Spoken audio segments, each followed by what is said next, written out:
From the beginning, the divine feminine has always been. She is the great mother, the origin from which all life stems.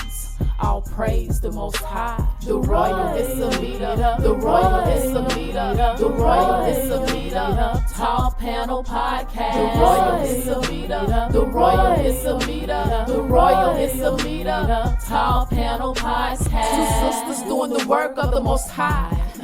On a mission to be the voices of the unheard. We doing a new thing in the earth, as it was written in Jeremiah 31 and 22. We were called from our mother's wombs. We both just want to say thank you to our higher power. Shalom. We on a mission, setting examples for our people. Pray to God every day.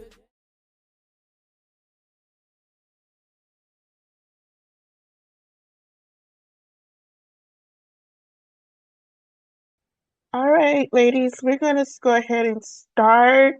First, we're going to have our host first. If you don't know, let me introduce myself.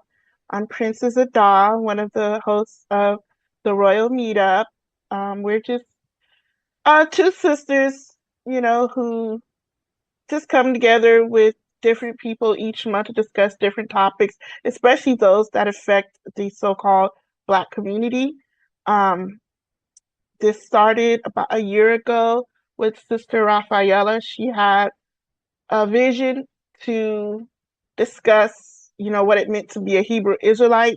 And from there, it just kind of expounded into something, really beautiful. We've had some really awesome discussions over the past year. And I think this is going to be another one because you can look at this from two different angles, the mother-daughter dynamic. There's a really positive part of it, and then there is sadly a toxic side of this situation. So we want to deal with both of those because a lot of sisters need healing, and it's not always because they were broken by a man. Sometimes it goes all the way back to motherhood. And then there are those of us who had wonderful relationships with our mom who may have some wisdom or advice to share with those sisters who haven't, because someone said the sisterhood in the Black community really doesn't exist. And sometimes I wonder if it stems from the relations we had with our mothers or our mother figures, right? So that's kind of what we're going to be discussing, for everyone to just share, their experiences, the things they've gone through with their mothers or mother figures, because, not everyone was raised by their actual mom, but some were raised by grandparents, aunties, or, whoever, So we're going to just discuss that. There's a safe space. Say what you want. We just keep it respectful. I don't think I really need to say that because it's always respectful, but I'm just putting it out there. And even if we don't agree, we still hear everyone out because you just never know. So again, I'm Princess Adah, and I'm going to go ahead and let Sister Raphaala speak, and she's going to also pray us in because we are women of faith, so we always like to start with prayer. So that being said, I turn it over to you, Sister Raphaala. Hey, shalom, sis. Thank you, Sister Princess Adah. I love you. I don't know what I'd do without you. Um, First of all, peace and love, everybody. How's everybody out there doing? Thank you for your time. I know that I feel like today is like a lazy Sunday. And I was like, dang, I don't feel like doing nothing today. I just want to lay down and get my blanket and watch a movie. But I'm like, nope, I dedicated myself to this. Because sometimes that flesh kick in, y'all. Y'all know what I mean. You sometimes you feel like you want to get selfish and you want to do what you want to do. But when you have a mission to do, you got to stay dedicated to it, you know.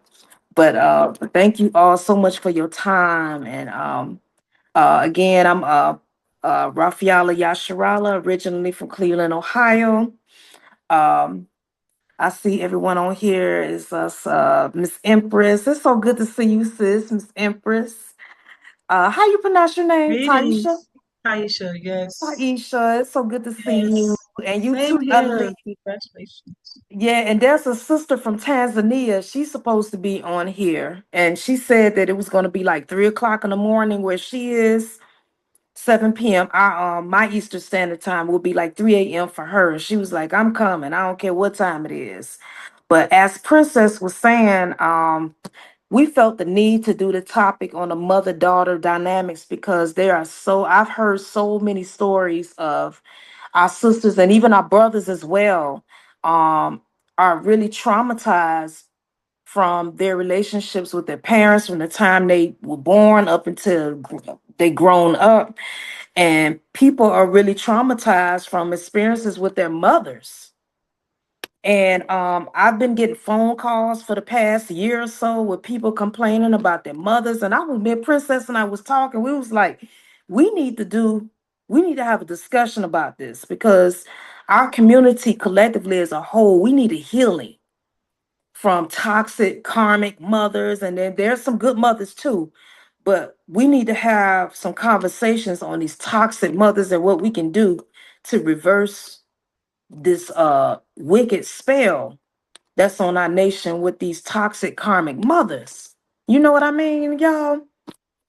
So I'm gonna descend there.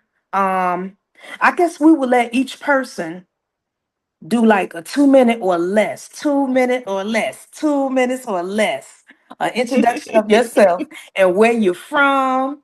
Um, what is your perspective on this topic of the mother-daughter dynamics of the melanated community?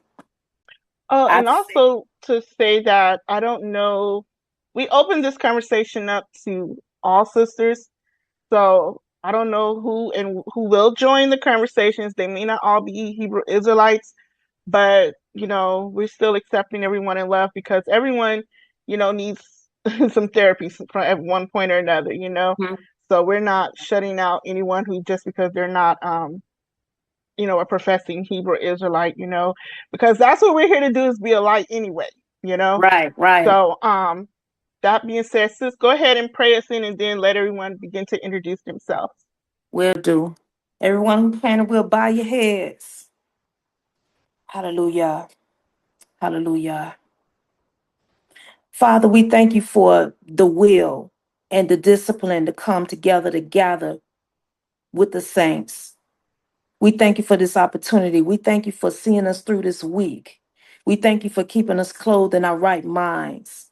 We thank you for giving us the desire to want to keep your will, to keep the laws. And we ask that you would take control over these conversations online via internet with our sisters. And we ask that this meeting will be a help to someone, that it will bring healing and enlightenment and encouragement and inspiration. And we're asking that you will move by your spirit of the Kodash Rawak, the Holy Spirit, and that you will have your way, and that all of flesh will decrease as we increase in your spirit. In spirit and in flesh. Ahaya Bahasham Shaya. So be it. Awesome.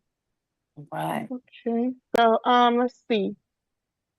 I'm I'm gonna call people one by one from the top of my screen. So I have Empress Taisha. Would you like to introduce ourselves introduce yourself and let us know your perspective on the mother di- uh, mother and daughter dynamic within the Black community?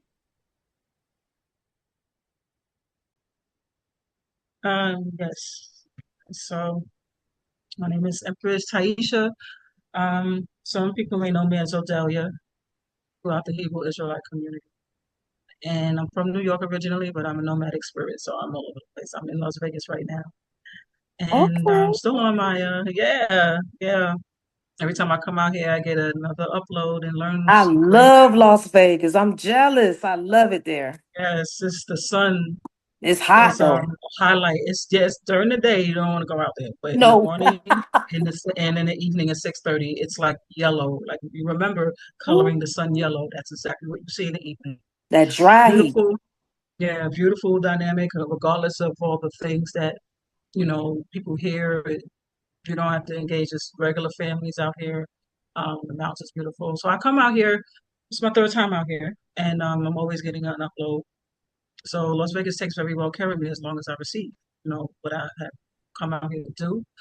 And I'm just pretty much my journey is just enlightening people, in a unique way. My we all have our way of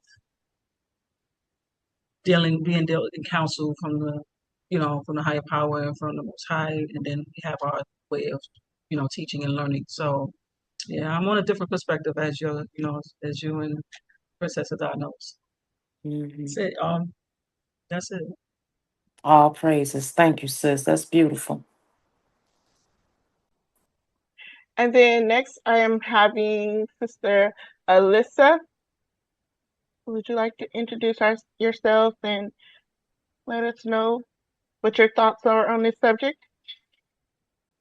Yes, yes, absolutely. So forgive me, I don't have my camera ready yet, just yet. So I do have actually some kids in the background and some like off and on, but I'm Elise Ariel. Um, I am a wife and a mother. I have 5 children, and another one on the way, so that'll make 6. I actually have 3 daughters currently.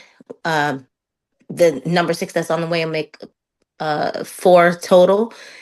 And I am basically, I always go off of that Titus 2 perspective, and that's been my mother's go-to. And when she raised me, which is just the age women, you know, showing the younger women, which would be your daughters, or like you said, it could be someone that's just like your role model.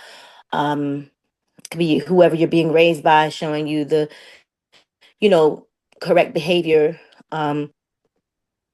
and examples, and to so to speak, on like how to live and be inspired as um women.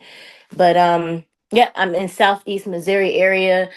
um I'm really not that great at this because I'm a little like on the shy side, but yeah, so that is pretty much it. I was able, thankfully, to have a good relationship with my mother, and I do want to hear what other sisters have to say about the mother daughter dynamic, because it is very detrimental um, in this time and hour, because it's been lost in a lot of areas where we should be like role models, and we also should be inspiration to our younger daughters, to be able to start removing a lot of generational um, you know strongholds and curses and things of that nature, so to speak, that's been in this community for a long time now. So that's pretty much it.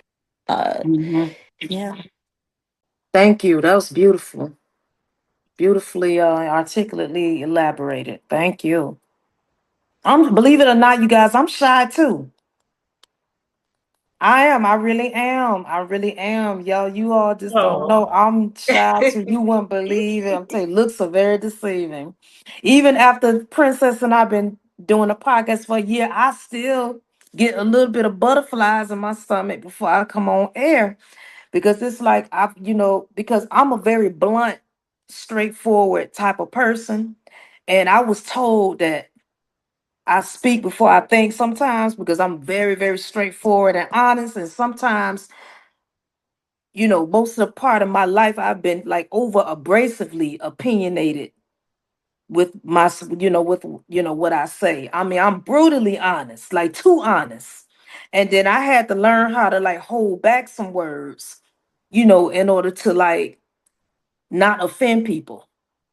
So that's mostly what I'd be shy about. I'd be worried about okay, I don't want to say too much and I don't want to really speak what's on my mind, but some things I need to keep to myself. But yeah, I'm shy too. Don't be shy, ladies. And we want everyone to really speak your piece. Just come out with it, because these meeting podcasts, it really helps a lot of people, because even though you look on here, you see it may only be like what 8 people on here, but when Princess edit these meetings and then we publish them onto YouTube. Sometimes I go back into my YouTube channel because we upload these to our YouTube channels, ladies. I look up and one of the videos had like over 400 views. So these podcasts is helping a lot of people.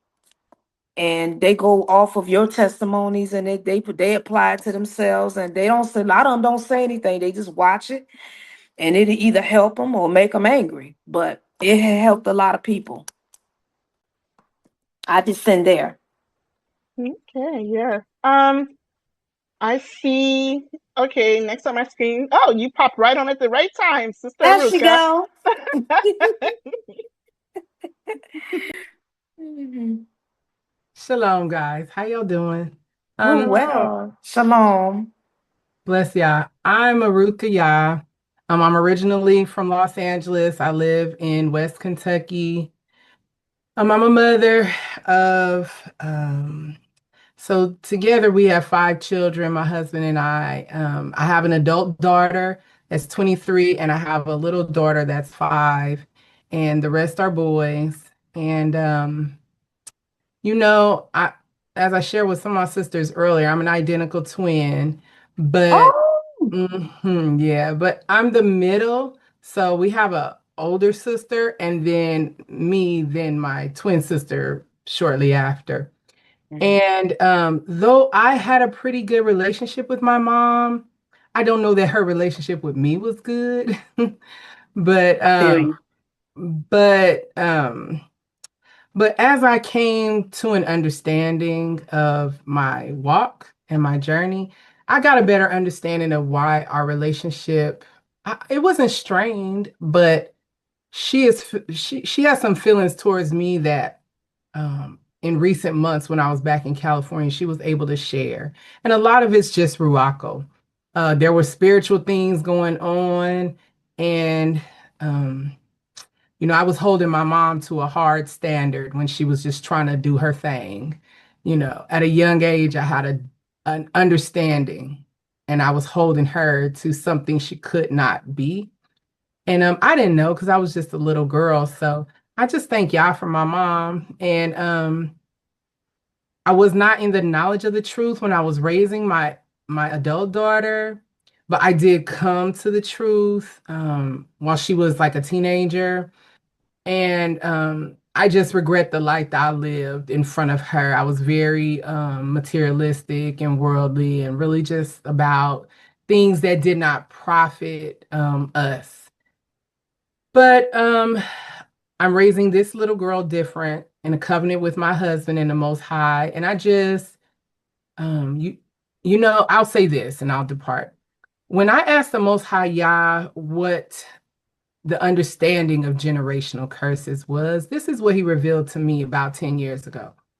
He showed me that it's the things we teach in unrighteousness and the things we fail to teach in righteousness.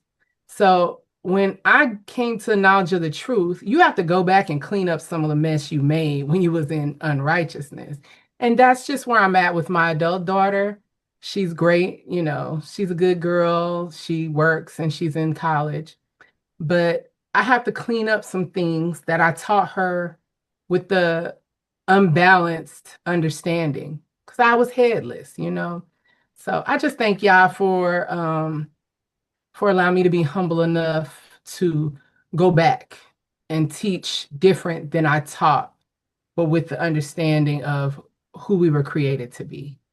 Mm-hmm. That's it for me. Oh, Thank you. That's awesome. We have Terica. Did you want to speak on this? I could say something for a quick second. Okay. Okay. So I'm Terica. I'm Raphaala's daughter. I would just say that I'm lucky enough to have a really good, healthy mother-daughter relationship. So I'm really blessed in that aspect of life. What I would say is like, I feel one thing I'm learning, like, I'm not a mother or anything like that yet, but like I'm learning that all the work that you need to do, like you have to start it as soon as possible. So when you do birth your child, they're not inheriting things that you already have within your womb and within yourself. And what else would I say? Yeah, I would say like the mother is really like the role model for the daughter, and they show them everything they see. 9 times out of 10, they're gonna imitate it because that's their first role model. That's the first person they see, So yeah, that's all I'll leave it with.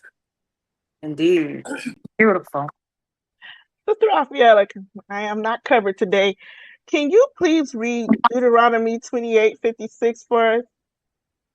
28 and 56. Mm-hmm.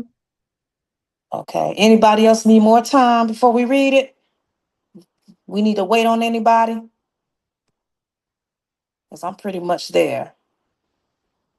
I make sure I keep this sword next to me. Stay prepared. All right. Deuteronomy chapter 28, verse 56, King James Version. The tender and delicate woman among you, which would not adventure to set the sole of her foot upon the ground for delicateness and tenderness, her eyes shall be evil toward the husband of her bosom, and toward her son, and toward her daughter. Go So, to 56. no, we can stop right there. Okay. So, when I read that, I got to thinking, I've seen a few cases of this, and not just dealing with the husband, but the children. I've seen mothers like hate their sons and their daughters. I've Mm-hmm. seen mothers who literally, like, I guess they see themselves in their daughters to the point they can't stand them, and they just treat them horribly. But these are women who you wouldn't even think, because they're so soft spoken and well mannered, and you're like, oh my God, I can't believe she would be that wicked to her own child, So, Mm-hmm. a lot of things, everything may not necessarily go back to the curses, but a lot of things do kind of go back to the curses, And Yeah. then me, because I'm always looking to, like, as far as like us, the Black people here in the Western Hemisphere that were, a product of slavery. I also wonder how much did that also play a part in the way we deal with our children, because of the always being separated from the children. Is it hard to grow these bonds, Mm-hmm. um, when it's how do I want to say it? Because it's not all toxic, so I don't want to make it seem like everything is just toxic. But okay, let's just keep it like this. Everybody knows Black women, especially single Black mothers, get a very hard rap in this community, right? Like, you can't do no right, no matter what it was your fault. So, Mm-hmm. um, and sometimes I think the stress of that sometimes affects the way mothers may deal with their children, because I've heard it said to some people, oh, well, they will coddle their sons, but be so hard on their daughters. They will have their daughters be soldiers, but their sons get to mess up and do everything. And if you want to go, anybody who's ever read Willie Lynch, that was part of it. Them protecting the sons because they didn't want the masters to, kill them. And because you take down the strong man, so you take down the family. You take out the man, you kill the family. So could that be part of the reason why maybe there's that nurturing side is missing between mother and daughters? Why do it seem like, as Black women, do we raise our daughters too hard? Or are they lacking that love, that nurturing, that softness? Because we're always being called masculine, you know? Mm-hmm. Mm-hmm. And who's supposed to teach us to be gentle if not our mothers, our grandmothers? But if we see them always having to be hard, and they're hard with us. So does anyone agree or disagree with that? I answer everybody after everybody else answer.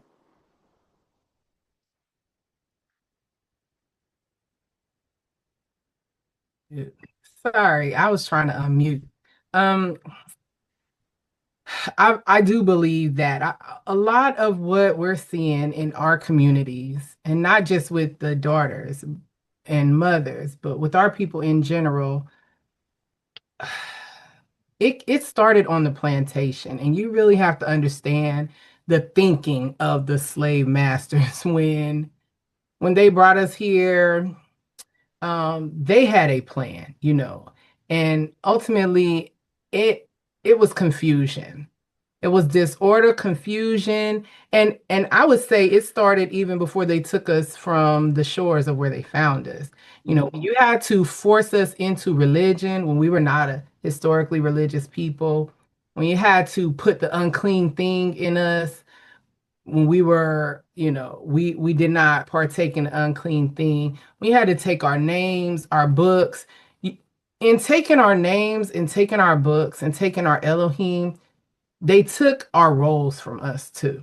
When they put us in the field with our husbands, they took our roles from us.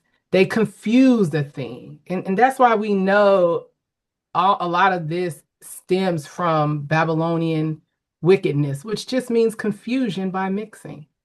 So a mixing happened in the roles historically. A mixing happened in our language historically.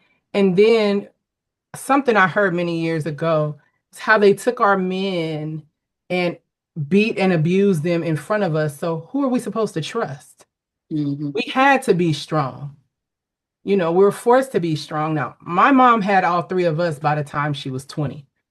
And remember, I'm an identical twin. And her and my dad, they were divorced by the time we were 2. My father never paid child support a day in his life. And he literally, when child support came a knocking, he quit his job, got rid of his place, and moved back in with his mom and died in the same room he grew up in. So there is some toxicity, but it doesn't stem from the mother and daughter. And even further back, it stems a lot of times from, like Princess Adah was saying, the mother and the son. My mother needed a head because her father died when she was 7. So when she married my father, she needed direction and a head. And he was like, this is getting too real for me. I'm going back home to my mom. And she was just left out there to figure it out at 22 with 3 children alone in Los Angeles. And it was brutal. And so I just think that, like you said, Princess Adah, it doesn't all come from the curses. You're right. And it doesn't all come from the plantation, but we cannot deny that there is a foundation in the curses that got us to the plantation, and the plantation got us to where we are today. And until we seek out the ancient path, even unknowingly, we're going to be feeding back into that. If we're not doing something totally contrary to what we were indoctrinated into, we're going to be unknowingly feeding our next generations right back into the plantation mind and the curse. That's just what I think. Thank you. Ladies, if you all don't mind for a second, is it okay if I can read just a little bits and pieces of this Willie Lynch letter? Go ahead. Just as Sister Aruka was saying that the slavery plantation definitely played a huge part in the environment and the conditioning from our people going through that for over 200 and some years. It had a great effect on us even up to this day now. I'm looking at this Willie Lynch letter, and it was established in 1712 by Willie Lynch. And this is a letter that he gave to all the slave masters. And we all know that words are cast spells, right? Words are spells. I believe this Willie Lynch letter of 1712 was a spell cast on our people, which Deuteronomy 28 proves this to be so. This was supposed to be guaranteed to have a stronghold over the minds of our people for over 300 years. 300 years, this is supposed to keep us in check. And it says here, in my bag here, I have a foolproof method for controlling your Black slaves.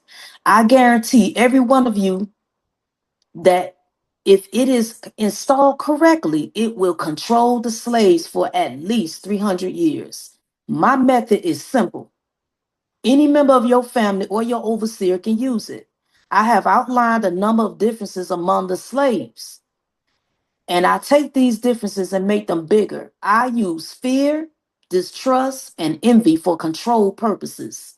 These methods have worked on my modest plantation in the West Indies, and it will work throughout the South. Take this simple little list of differences and think about them. On the top of my list is age, but it is there only because it starts with an A, letter A. The second is color or shade. There is intelligence, size, sex, size plantations, status on plantations, attitude of owners, whether the slaves live in the valley, on the hill, east, west, north, south, have fine hair, have coarse hair, or is tall or short.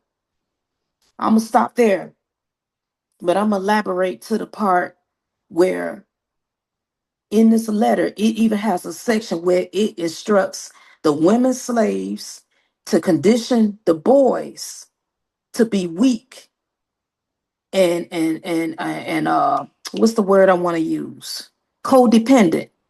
Make the girls to be stronger and independent and don't need a man, but make the boy dependent and mentally codependent on the mother. And so that way, this is going to affect the dynamics of the men, the gender wars, like, you know, the gender relationships. Make the woman not trust a man, make the man despise the woman, and so on and so forth. So that's my take on that part, ladies. I know the part in that book you're talking about because it speaks of training them like horses. And you Exactly. basically teach the woman to eat out of your hands, the master's hand, the woman, but they will take the biggest slave man and beat him horrifically in front of them so that the next time around, though, all the women would control the men to keep them tame so that they wouldn't, get in trouble, so to speak, so they were meant to depend on the master, but not their own men, so they put their men in a position of being more their sons, even if they weren't their sons. Exactly. So with that being said, then, do you think that's carrying over into the way, like, we teach our daughters sometimes to just be so tough and independent, don't depend on no man, you know what I mean? Don't be weak. And then as soon as they hit a certain age, get out, go out and make your own way. But our boys sometimes can stay home till they be 40 years old and nobody say anything, but push the girls out, you know what I mean? You think that's Personally, something to do with that? I have experienced that. I was trained, I was conditioned like that.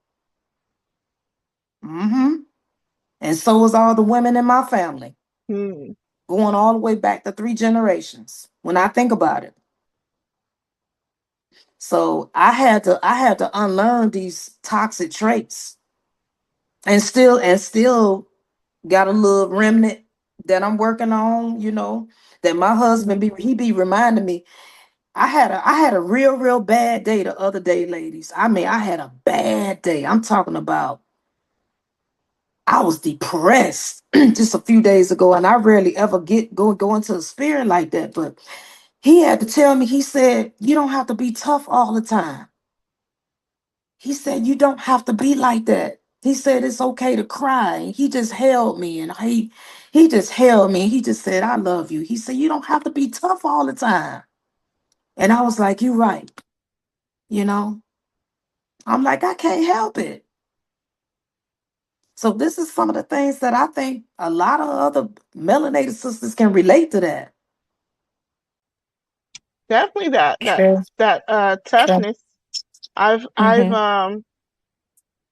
remember, like, my grandmother, just being fully transparent, like, we speak, our grandmother was so mean. Not to all of us, but to a lot of the girls, she's very strict, very mean, and everything was based upon being fat. You could just be innocently outside playing, doing cartwheels, and bring your fast behind up in here, flipping around out there like that, And it was just like, my God, I'm just having fun. I just want to turn cartwheels, and how am I fast? Because I'm turning cartwheels, But and I most of my life, folks was like, she just mean. Why? And it became almost a punishment to be sent to her house because you couldn't do nothing, and everything you just especially when it came to girls. She's very hard on us. Like, even to the point of she would always be concerned with men messing with little girls, but she put the burden on the child. Get away from that man. Men have nature. They don't be sitting on man lap. And it's like, but I'm the child. Why are you putting such this burden on me? Why are you so hard on me? Instead of them. If you know that, then why you even got these men around us? Exactly. But you being but you treating me like I'm the bad person. Now I'm growing up with some type of trauma in my mind, thinking I'm a bad person. I'm what's wrong with being a girl? Exactly. Like, I mean, there were things that happened to me. Has anybody ever seen the movie Carrie? Remember when she started her cycle and her mother are like, that didn't happen to me, but I remember feeling very much shamed when mine came. Like something was wrong, like I was bad, like, oh my God. And I didn't even want to tell my mom. Like, and I'm like, what in the heck? Why wasn't I sat down and told that this was going to occur? That I had to be so embarrassed that this was coming to me, And I think, like with my mom, it wasn't even a matter that she didn't want to. She just worked so much that there were a lot of talks she just didn't get to have, And I kind of remember her just, okay, this is what you need. This is the products. You use this and now go on your way. There was no real detailed talks. Now it's all I hear now is don't get pregnant. Don't get pregnant. Don't be out here messing up and getting pregnant. And there was no in between conversations, Yeah. about It's, that, and So, it's like a lot of us. yeah. Salakia, sis. No, go A ahead. Go lot ahead. of a lot of us was conditioned not to trust men at all. I mean, correct me if I'm wrong, sisters. I just want to throw that in there, Miss Sister Adah. Yeah, because I mean, It is. I'm sorry. Go ahead. It absolutely. I was actually told, about men. Don't sit around men. Don't, make sure you cover them. Make sure your skirts down. But surprisingly, a lot of things that I was taught really didn't come too much from my mom. It came mostly from my dad. My father was, not saying my mother wasn't around. Mom was always around. It's just my mom was the leader to the feminine where it came to makeup, hair, and all the other stuff. But talking about a menstrual, my dad talked to me about that before my mom did. Wow. When I had my first menstrual and I got to put my own stuff on blast, my dad came home from work. He patted me on the back and told me, "Congratulations, welcome to womanhood." I know that's right. So it was a different experience. My relationship with my mother, don't get me wrong, my mother's a wonderful person, but her mother, my grandmother dealt with a lot of mental illness. And back then, they didn't know, they just call you crazy. So my mother sacrificed her education, a lot of things that she wanted to do to take care of her mother because her other siblings didn't. So she was kind of limited to things. Not saying she's not an intelligent woman, but I'm just saying that her potential didn't get reached. Was she young when she had you, sister? Oh no, my mother was a spinster. She was 28 years old. Oh my gosh. I mean, we have to. Yeah, my mother. It takes a step further. My mother was a virgin. Was a virgin when she met my father. She was a virgin. Oh, she was a good girl. She was a good girl. Good girl. They actually knew each other when my dad was 10 and she was 5 when they first met. They were children. Their mothers knew each other. But with my mom, I love Nita. But Nita has always been about looks. She would tell me when I was younger, don't wear no red lipstick. You brown skin. My mom is a lighter skin, a lighter complected black woman. My father's darker skin. So it was always about what the world would see me as their beauty standard. And my mom would tell me, a lady doesn't do it, lady do it. But my mom was more into she to this day. To this day, my mom is almost 70 years old. To this day, if I come over and they live across the street from me, and my dad will say, "Oh, baby, you lost weight," it's my mom, a teeny bit, teeny bit. But She still looks tough. how many here have have teen mom was born through teen moms? I was. I was. Okay, just three of us. Well, my daughter is too, because I had her at 18. I was a teen mom too. You know, that has a big thing too because it's like you grow up with your mom. I think I grew up Yeah, with my mom, you yeah. know? I Hmm. was raised by grandma right along with my mom. Right next to me and my mom both was raised by my grandma. So that had a great impact on my relationship with my mother. I'll share that later. I think Sister Elise had wanted to say something though. Oh, go ahead, go ahead. And you guys, we're not even formal, so kind of just, this girl talk, just chime in. Yeah. Oh goodness, yeah. No, I was just enjoying everybody's perspectives on things, and like I said, I was my situation. I was, of course, I was blessed to be able to be raised in a two-parent home and have a lot of structure, and also like when we were young, when I was younger, from a younger age and everything, I was able to be taught. Um, you know, I guess have a really good foundation. And I think foundation is the main thing that is missing in the whole family dynamic and the mother and daughter dynamic. And listening to those like Willie Lynch letters and things like that that you were reading, and like everyone was talking about and stuff, like how they purposely took that out and they purposely wanted us to forget um what we did culturally, even just you can see that just from different stories of like with Rachel going to the well, and Rebecca being you know had they had to go through the father and things of that nature. It was always that structure there that we don't have now. And um let me see, because my thoughts are kind of jumbled up, but no, my mom, like I said, we always kind of followed that Titus 2 format. And I like the perspective that Adah had on that verse 56 of Deuteronomy 28, when it talked about the tender and delicate woman. That's one of my mom's favorite verses, because you like you guys were talking about, making the woman strong and different things like that. It's like a balance. It's like a perfect balance that you have to have, because um my mom always say, we don't want to be a weak woman. You know what I'm saying? Like she wasn't doing or saying in a bad way, but like we can't be afraid to work with our hands. And she loves to use it for the garden, of course. Get out there and plant and get our hands dirty, touch the ground with our feet, and spread that down to our children and things like that. But let's see, what else was I trying to say? But yeah, it has to the whole structure, the whole foundation is just totally messed up, I think, among our people. And some women can't even bring that structure back because of different strongholds, because they don't have, like, the man in the home, or they don't have that family dynamic to even start it, like, so the woman can even spend more time with their children, hands on, one-on-one. We have to send them to school.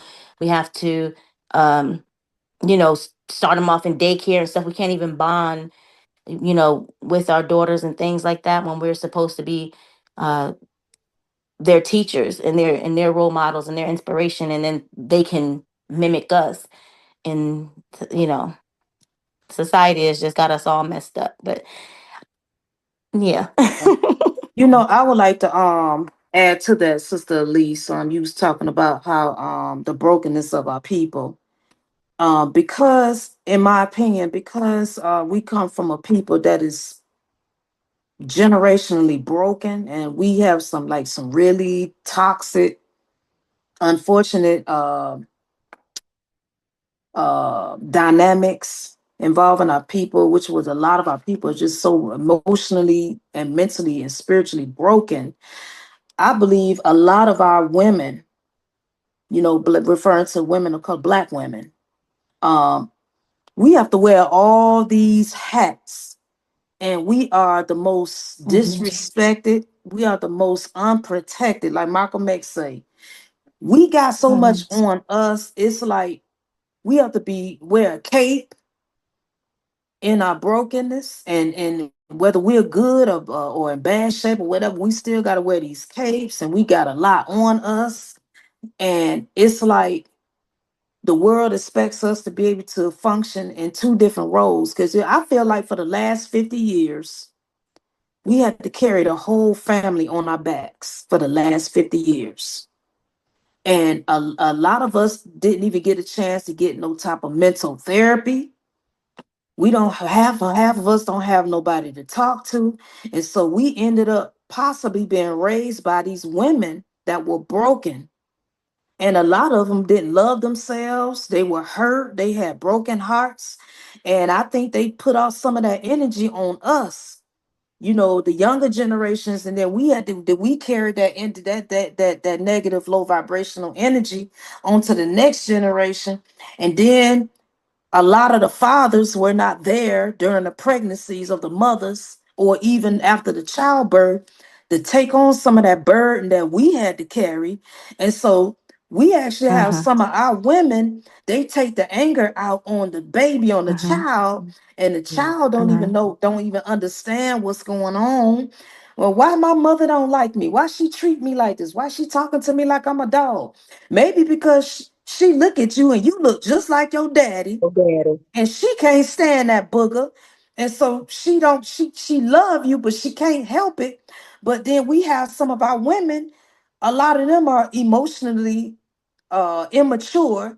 So if they don't have that emotional maturity to be able to balance all that out and to be able to separate their feelings from your father and you, it's gonna get taken out on you. And so I believe a lot of our women, we had to deal with that. I can experience that. My I went through grandmother, that. my dad's mother, she raised 10 kids by herself. My dad's mother. Woo, woo. And she later on lost her eyesight. My grandma Ola. My granddaddy, and I can say this full heartedly, and he's passed on now, he was a punk. Punk. The last time I talked to that man, I met him when I was 4 years old. He called me when I was 19, getting ready to go to high school, going to college. And the first thing came out of his mouth was, he called my grandma a BITC. Now, she had been long dead. And I had to defend my grandmother. And I realized that's the reason why my father raised me the way he was, because he was raised by a single mother. My grandmother sacrificed. She became a teen mother at 16, married up at 16, had a baby, kept having babies. My granddaddy was immature, kept leaving her, and every time he came back, she got pregnant again until the last time she put her foot down, and he didn't come back no more. And that was in the 60s. And I think about the stories of what my father would talk about his mother. He put so much reverence on her, talking about the time when cold in Chicago and she didn't have no pantyhose, and she would take his sweater, wrap it around herself to stay warm to get bags of groceries. Or, and she was young and had so many children, she would go back down to Mississippi where her family came from and get down there and be a freedom writer and try to bring the civil rights movement to her area of Chicago to try to free. And I was like, why did she do it? Because she wanted her next generation to be better. My grandmother went through hell. Hell. She fought. And I think about my father and how he wanted me to be tough because that's all he knew. My grandma didn't get a chance to really be soft like that. She may dress and put makeup on, but she was hardcore. Then she loses one of my aunties, my dad's sister, was murdered. So she loses a baby to murder and rape. and the grandchild. And she had to still keep fighting and fighting until her last breath. I talked to my husband recently, and he's from Africa, and he made a comment about women. And he said, and I said, why you respect her so much? He said, because next to the Most High, you guys are very precious. Y'all the givers of life. He said, and the American-born Black woman, he said, I commend y'all. Because y'all don't get no breaks. And I'm not martyring my grandmother. I'm not going to she was a martyr. She was tough on me. She lived with us until I was 12 years old and she passed away. And I was kind of a softie. And she was tough on me. I would serve her food. She wouldn't say thank you. She was blind. She would reach for me and she would hear my voice. So she favored my sister more than me. She loved the way my sister is because she's a spinning attitude. And she would touch my arm and she said, oh, you lose some weight, girl. And one day I asked my grandma, I said, Grandma, why do you hate me so much? She said, I don't hate you. But if I don't toughen you up now, right now, you're going to turn up and be a woman. You're going to meet the wrong kind of man. You might, because you're too nice. And you might have to go through what I went through. So I'm preparing you now when I'm not here. And it's sad that our sisters have to toughen up so badly that we can't be sugar. We can't give a little sugar. Getting prepared for the other shoe to drop. Yeah. She was so hurt and she dealt with her hurt and she put her hurt inside of herself and she fought so hard that she made sure that her granddaughters wouldn't have to go through what she went through. You about to make me cry. I miss her. I miss that lady. It's sad. And we're not here on this call tonight, this meeting tonight, for anybody to feel sorry for us. But they need to understand we are the backbone of the race on this side. We carry everything. We never get a thank. We hardly ever get a thank you. And I don't want nobody to think, like I said, I don't want nobody to feel sorry for us. But you know what? People need to understand. It ain't easy being a FBA woman. No, it's not. No. We didn't ask for this job. It was just assigned us by society. And we still have to learn how to get the balance. You know, some people may not understand when you say FBA. What's FBA? Foundational Black American. Those of us who were born on this land, on this side. Descendants. We are the descendants. We are our foremothers. Had to deal with being raped and abused. And still some of them were brave enough to go out there and try to help the Union Army to get free. Hiding things in their dresses. Or braiding food in our hair for the journeys. Our sister Maisha wanted to speak. I'm sorry. I didn't know if you guys saw her. Oh, I saw her. I was just waiting. I was. Maisha. Sorry. Okay. I saw her. Go ahead, Sister Maisha. I just wanted to quickly step in real quick, you guys. Bless evening, everybody. Maisha from Riverview, Florida. Peace and love, sister.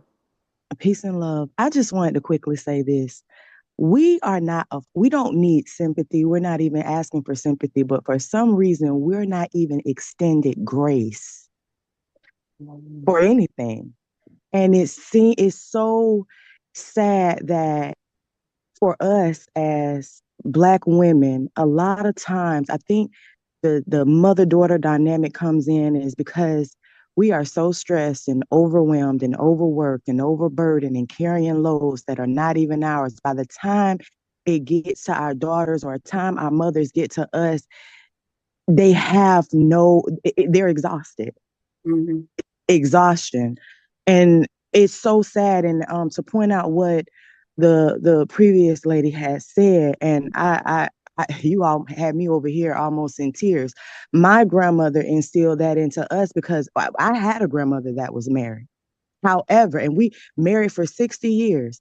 And it wasn't until I got into my adult years, I didn't understand how broken their marriage was. My granddaddy cheated the whole time, the whole time, the night of their wedding. He married her for a specific purpose because she was a certain type of woman that he was looking for, and it was just like a put up woman in the house. So it transformed over into my mother or whatever, and she was hard on me. My mother did not raise me like that. It was my aunts, and it was just so, by the time, because when my grandmother had my mom, she was older, like 40 years old, and she was so wore out from the marriage till she didn't even have enough left over of love to even provide my mom, which in return came over to us. And so it's so hard trying to undo everything that you've learned, especially when it comes. I have one daughter, and you're trying to navigate. You're trying to get your daughter to see, because I had my daughter young. So I actually grew up with her. And so now, as I'm approaching 40, I'm trying to, I wasn't a bad mother, but I felt like I had a lot of areas that need improvement that I've been able to make up for over the years because I wasn't right. I didn't know how. My mom didn't have a maternal instinct. And one thing that I saw in my family, and I don't know if we touched on it, sometimes it wasn't a maternal instinct. And I know some was like, because of your daddy, a lot of things was done in these households that was told to stay in these households. You get what I'm saying? So they don't like the father, not because they left him, but because it was due to rape. Some of these men's in the family ain't right. So they looking at that man that has touched them and did something wrong to them. And there's, how do we fix that? How can we tell that woman who was touched, and this child is a resemblance of that man? How do we tell her to distinguish between that child and this man that did so wrong to her? How do we get past that? Because it's a lot of that right here in our door.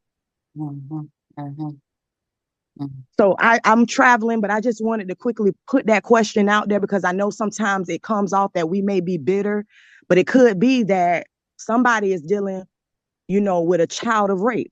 And so how do that mother, how does she become maternal to that child? What do we do to make sure that child is loved? I think that's when we need the village.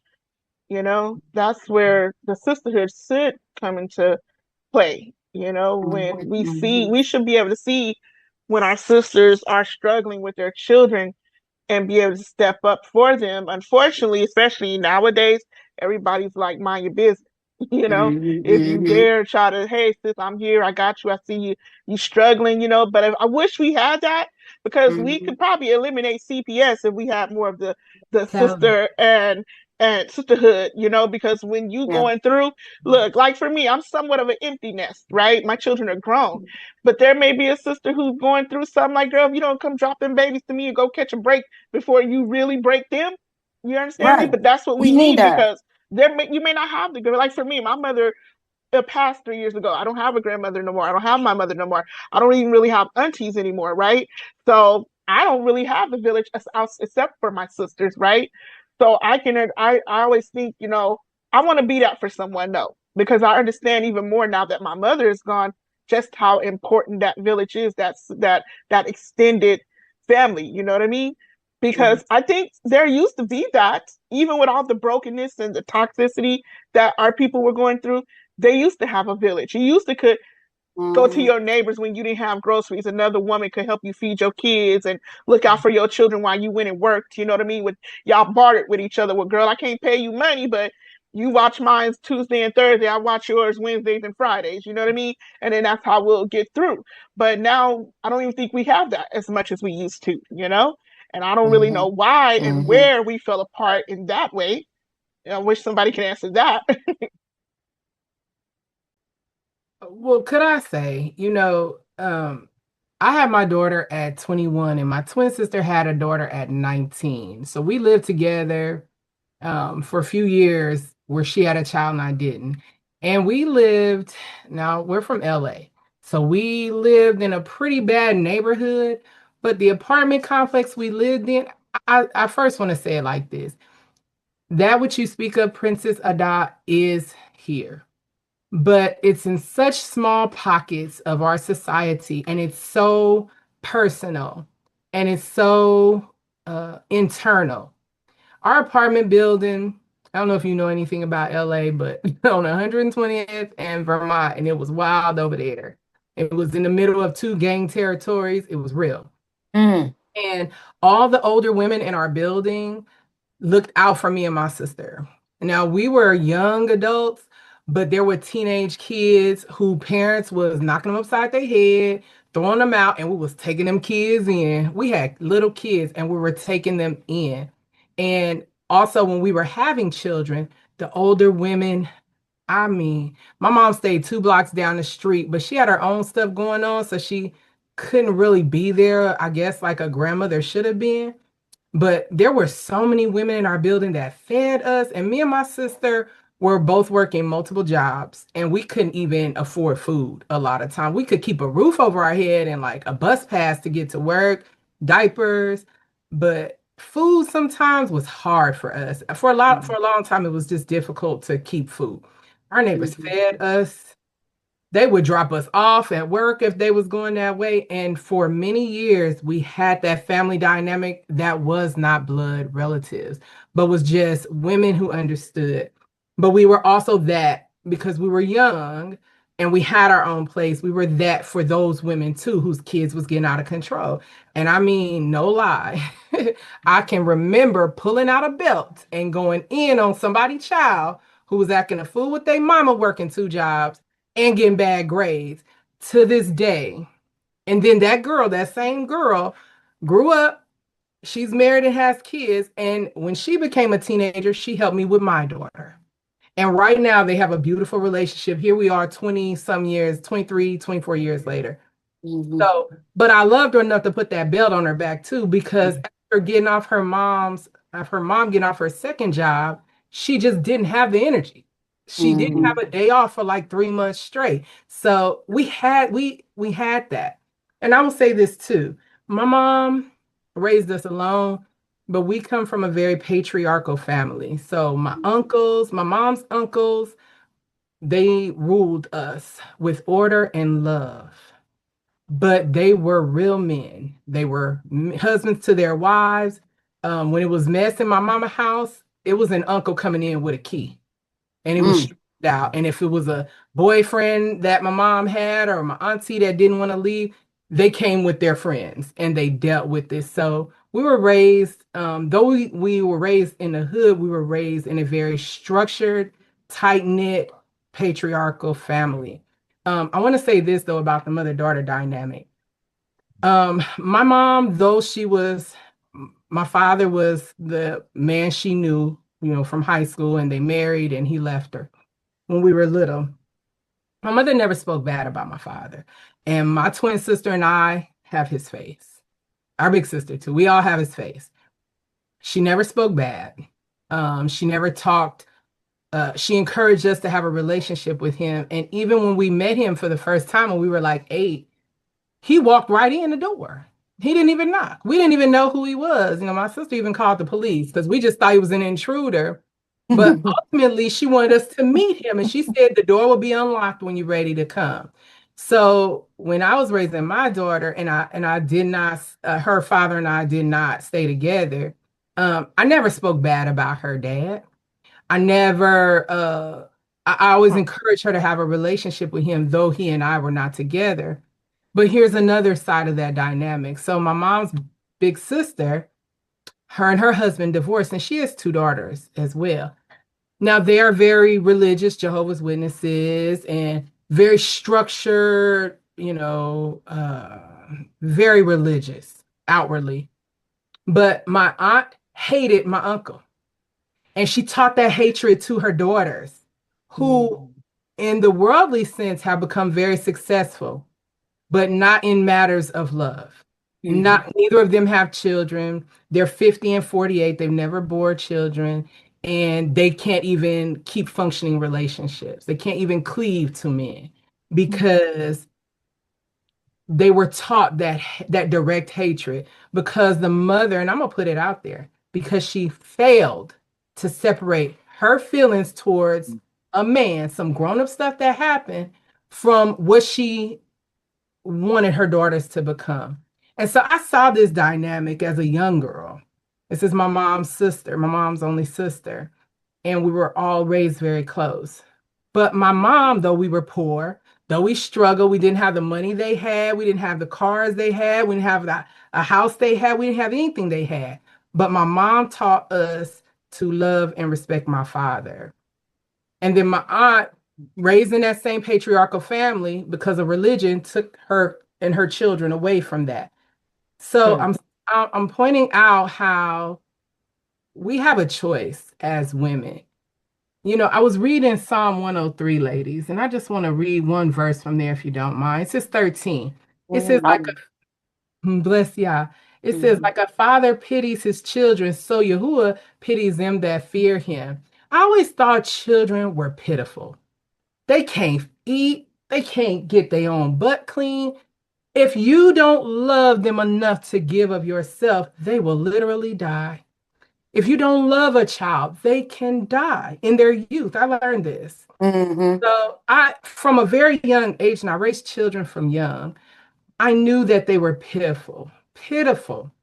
And it was going to have to take something that sometimes I didn't see to raise and protect and teach children.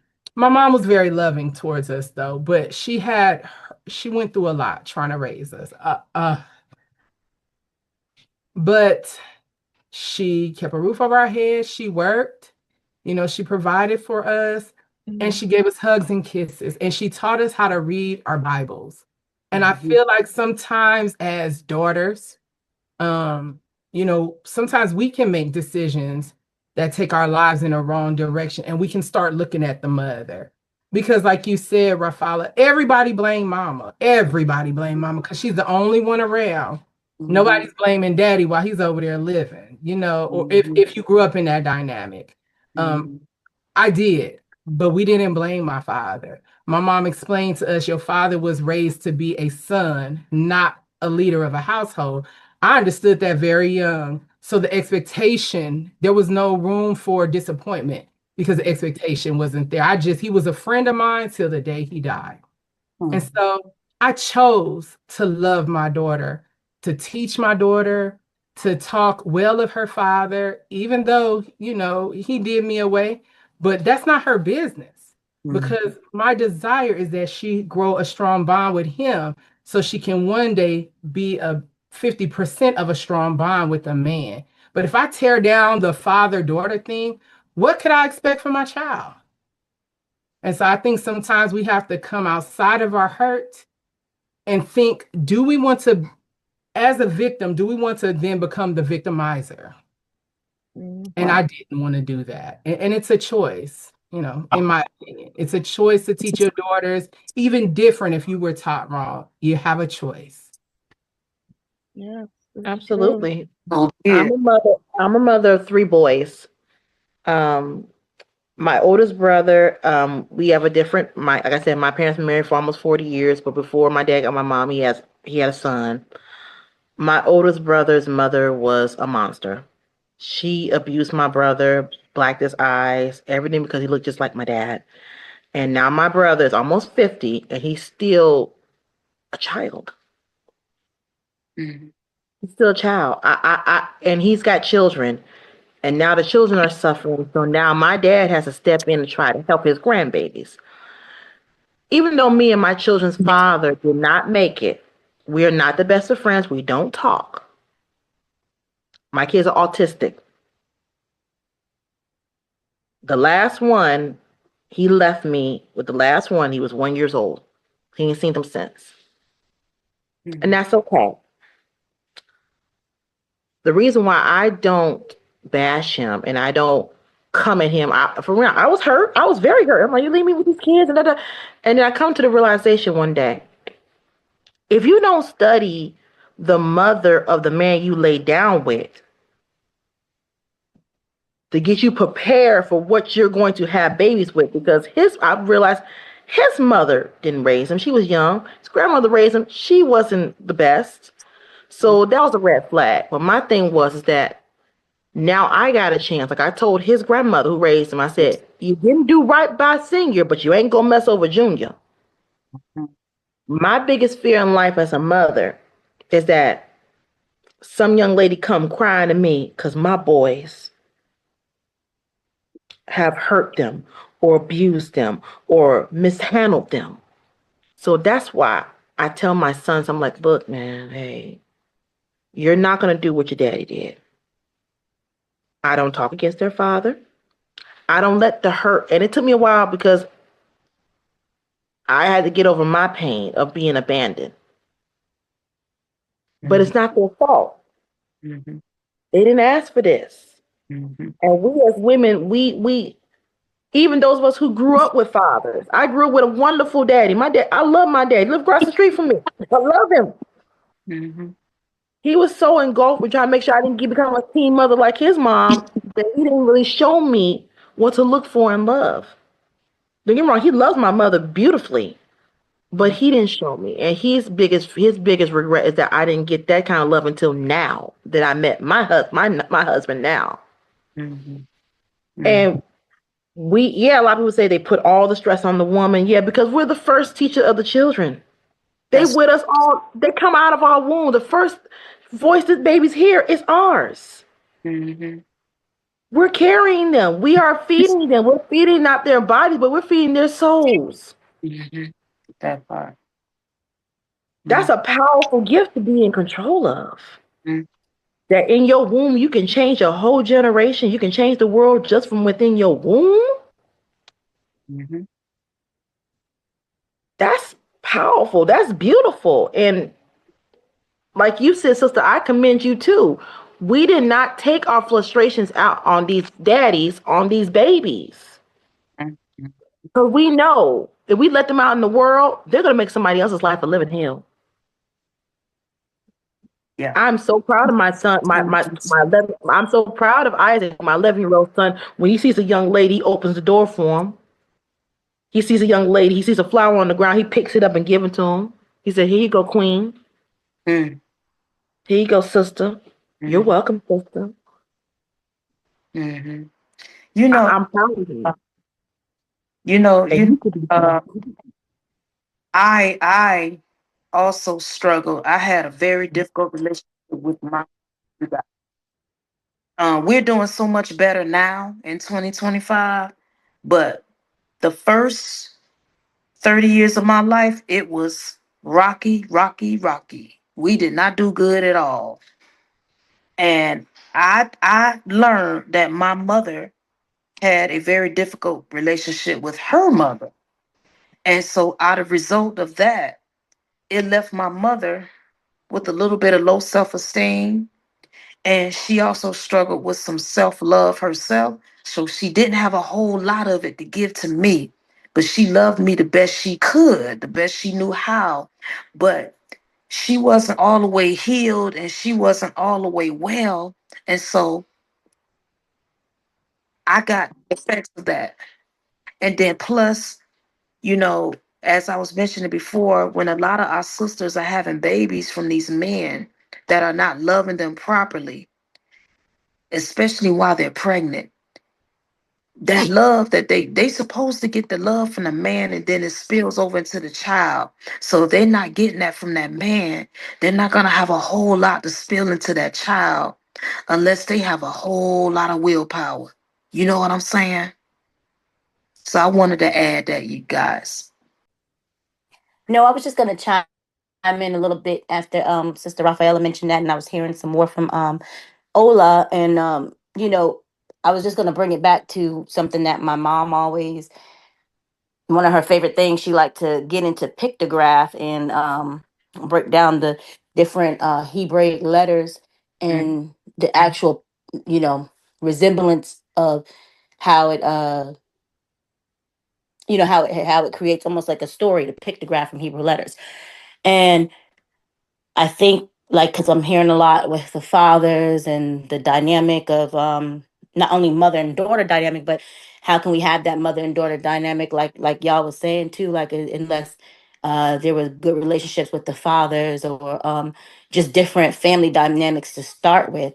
And um, it's almost like we need like a generational reset button, starting with the children that we're having now in this generation and on. We need to hit a reset button with all of our people, because it's it's sad, all the stories to hear, things that happened. I'm hearing them. I didn't go through that, but I'm hearing them, and it's sad to hear it, some of the struggles that women had to go through, and even amongst their fathers, someone who they're supposed to be able to trust and lean on for strength, because the Hebrew word for father is Av, and then you have the ancient pictograph letters, which is this something my mom always brings out, is the Aleph, and that's the first letter, which is like a picture of an ox head, and that symbolizes strength. The ox head symbolizes strength, and the letter Beth or Bet is the second letter, and that is a picture of a house and symbolizing a home.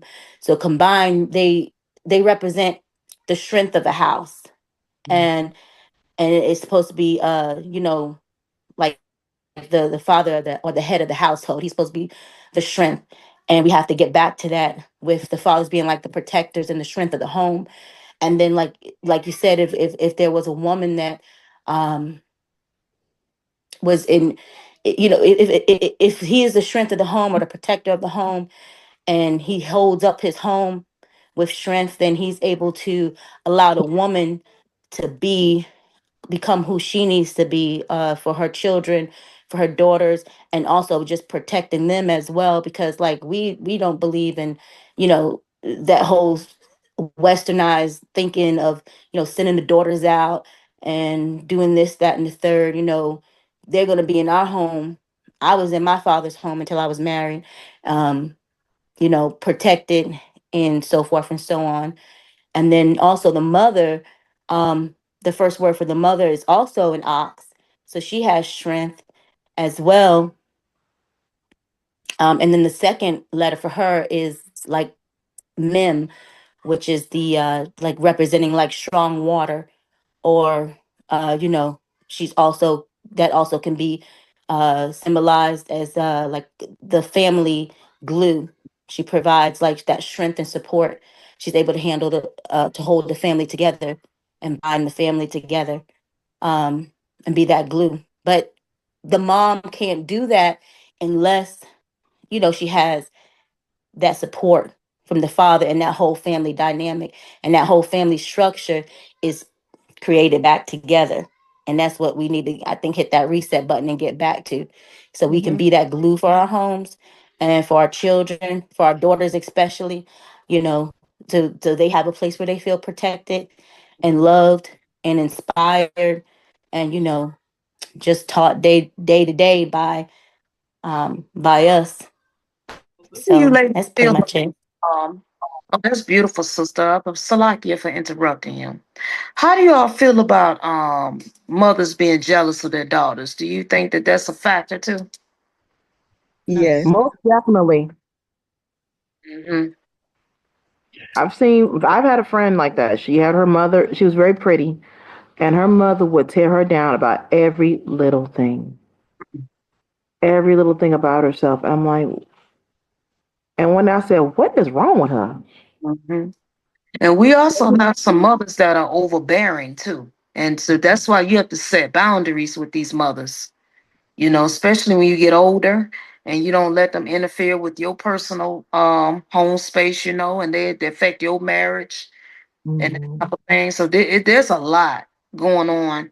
I mean, you all should hear some of these phone calls that I've been getting for the past 2 years. Yeah, because I believe sometimes the mothers believe that they get jealous, not typically about the daughter themselves, but what she represents. She may be able to have the life that she sees that she feels she cannot have. And I believe the reset is necessary, but in order for the reset to be actually effective, I believe that women need to start being honest with themselves and everyone around them. They are so busy thinking about people are going to judge them on how they feel. And if you don't like your daughter, or if it's, you need to get to the root of the problem. A lot of times they're not liking themselves. They're not loving themselves enough. So they have no capacity to actually, and I start telling, I had to heal myself. I've never had an issue with loving my children, but I could not give them the full version of me until I myself was healed. Exactly. I had to go through the same thing. Yeah, people skip over the healing part. Yeah. Skip over the healing and think they just gonna have this thing down, and that's not how it works. If you do not address, I mean, Maisha said it perfectly. What are you pouring from if your cup is empty? Right. If you don't love you, if you don't respect you, if you haven't dealt with the things that have hurt you, how can you then give that to somebody else when at night you're alone with you? Right. But So I just want, we need to detox collectively. So how do you press the reset button? How do we heal? I think it goes back to that sisterhood. I'm telling you, we got to learn how to lean on each other a little more too, because like with Sister Alyssa, like she said, she didn't have, you know, the drama, so to speak, you know, in her. So she's already a whole woman who can help someone who is, you know, like I go back to like when Sister Ruka was speaking about growing up and the whole complex was like her village basically, right? it was. When I lived in California, I'm sorry, hold on. Mhm. I was just gonna say, while their sister Adah was putting us on hold, you know, somebody benefits from us being outside of that natural order. Somebody benefits, and there are principalities and there are people who, because Elise says something real. When a woman can't be in her natural role, when you're left alone with a child, now you're out working. So your child is in a daycare. You know, they're eating food that is not prepared with your hands. Somebody's opening up their diaper and changing them. I just could not live that life. So I did work under the table until my daughter was old enough where I could put her in a school and she knew how to do things for herself. But everybody, like I said, in my younger years, I lived in a place that was like a village, and we did do for everybody, did for everybody. Nobody went without, even if you didn't have a job or nothing. But someone's benefiting from us being outside of the natural roles we were created to be in. And I wonder if that's not a good place to start. Because once you understand the systematic things that your enemy has in place for you, you can start praying against it and setting up your life and the life of your children coming after you against it. We don't assimilate. Me and my husband, our kids, assimilation is not an option.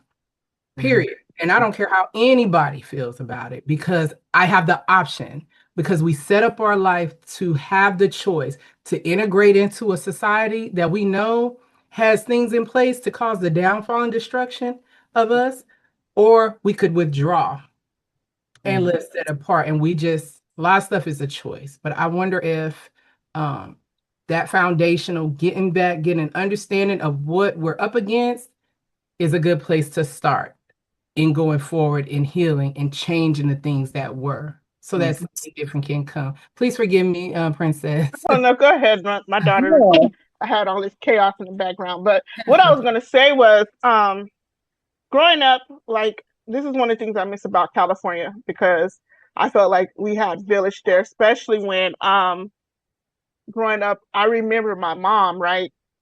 One of the first lady at our church, she had some health issues, so she couldn't breastfeed her baby. And my mom had just had a baby, my youngest sister.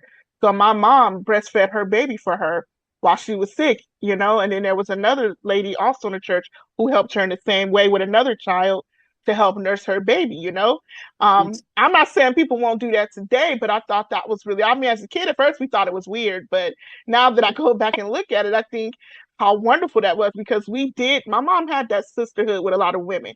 I remember she had friends who would give her clothes for my siblings or for herself. You know, they would, if they were cooking, like, sister, come over here. I'm cooking. Her family bring them over here. We always had somebody around us. Somebody was always living with us because they were a village. They had that sisterhood. And, like I'm here in Texas by myself, so I kind of miss that. But I always think that that's why I'm so big on sisterhood, because I've seen it with my mom. That was her village, because she wasn't really close to her mother, so to speak. And her sister had passed on. So she really leaned on her friends as her village, as her sisters. And I saw that. And she had that love everywhere she went with her friends, and they really did look out for each other. So I always wanted that as I became an adult. Mm-hmm. That's beautiful, ladies. We actually have a lot of sisters who didn't grow up with that type of support. And we had a lot of sisters that didn't come up with that village environment. And it's so fortunate that you ladies had that. I guess it's gonna be up to us to break these curses on our people, and then we're gonna have to take the initiative to like kind of bring that back into reality and reach out to these single mothers. Reach out, and we also had a lot of sisters that grew up in foster homes too. Anybody here grew up in foster care? One of the sisters in here just said she grew up in foster care. And see, we have sisters like these, I mean, us sisters who had it good like that, we really do need to reach out and help our sisters that don't have that. And accountability. Yeah, I think absolutely. a lot of things we do a lot of smoke screening. We do a lot of deflecting. We deflect a lot, and we need to stop that. Okay, it's like what we're allowing right now in our generation, in this new generation, is appalling. Mm-hmm. And first thing is people say, "Oh, just let them live. They're having fun." No, you're representing me, baby girl. I may not have biological daughters, but I do have stepdaughters. Mm-hmm. And even when I walk outside and I see little young, I went to my kids' school, my oldest son's school, and there was a guy working in the front desk, and there was a young girl. Her skirt was just as high, you could see her panties. I'm like, baby, pull that skirt down. Now the gentleman who was at the desk, I'm like, well, you need to. I said, no, no, no, no, that's not your place.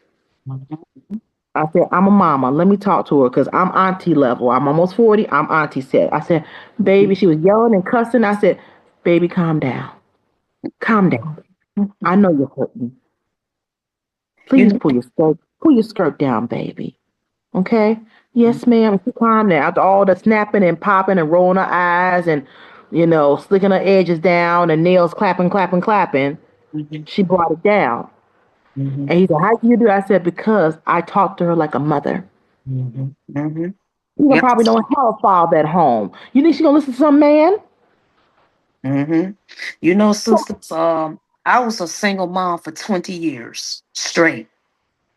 And I purposely did not bring a man into my home because I didn't want nobody beating on my son, and I didn't want to worry about no man raping my daughters while I'm at work and when I'm not in the house, because I was paranoid like that. You ladies remember I was telling you all about the conditioning that I had when I was growing up. And did you all know that I took all my daughter's friends under my wings? If you were best friends to my daughters, I took you under my wings. And I was like a mother to them too. I bought them clothes. I let them stay in my house for the weekend. I took them to back then I was going to church back then. I took them to church with me.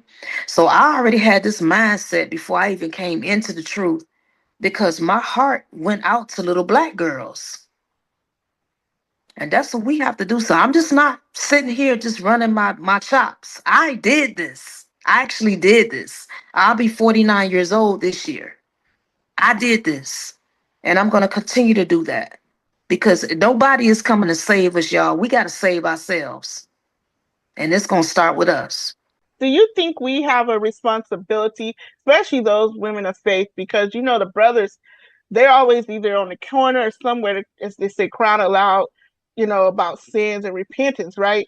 So, is it Titus where it's telling us how we're supposed to teach the women, right? Do you think we have a responsibility, even if they're not Israelite, if they're not, in our family, to correct and train other youth that we see? Do we have a responsibility to that?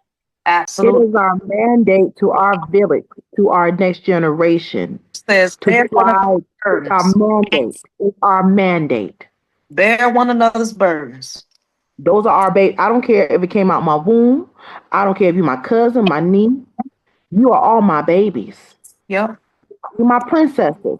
And if I see my little princess out there in danger, it's the most high right that he gave us as mothers to protect them. They are the next generation. They're going to be the next mothers and grandmothers. They're going to be the one that might change this world. And you And all, you just my got daughters one. are in their 20s. I'm still in touch with my children's best friends to this day. I send them scriptures. I text them scriptures. Half of them don't respond. They don't even put hearts on it or nothing. But they's gonna still get those scriptures. You hear me? So Everything is about a balance.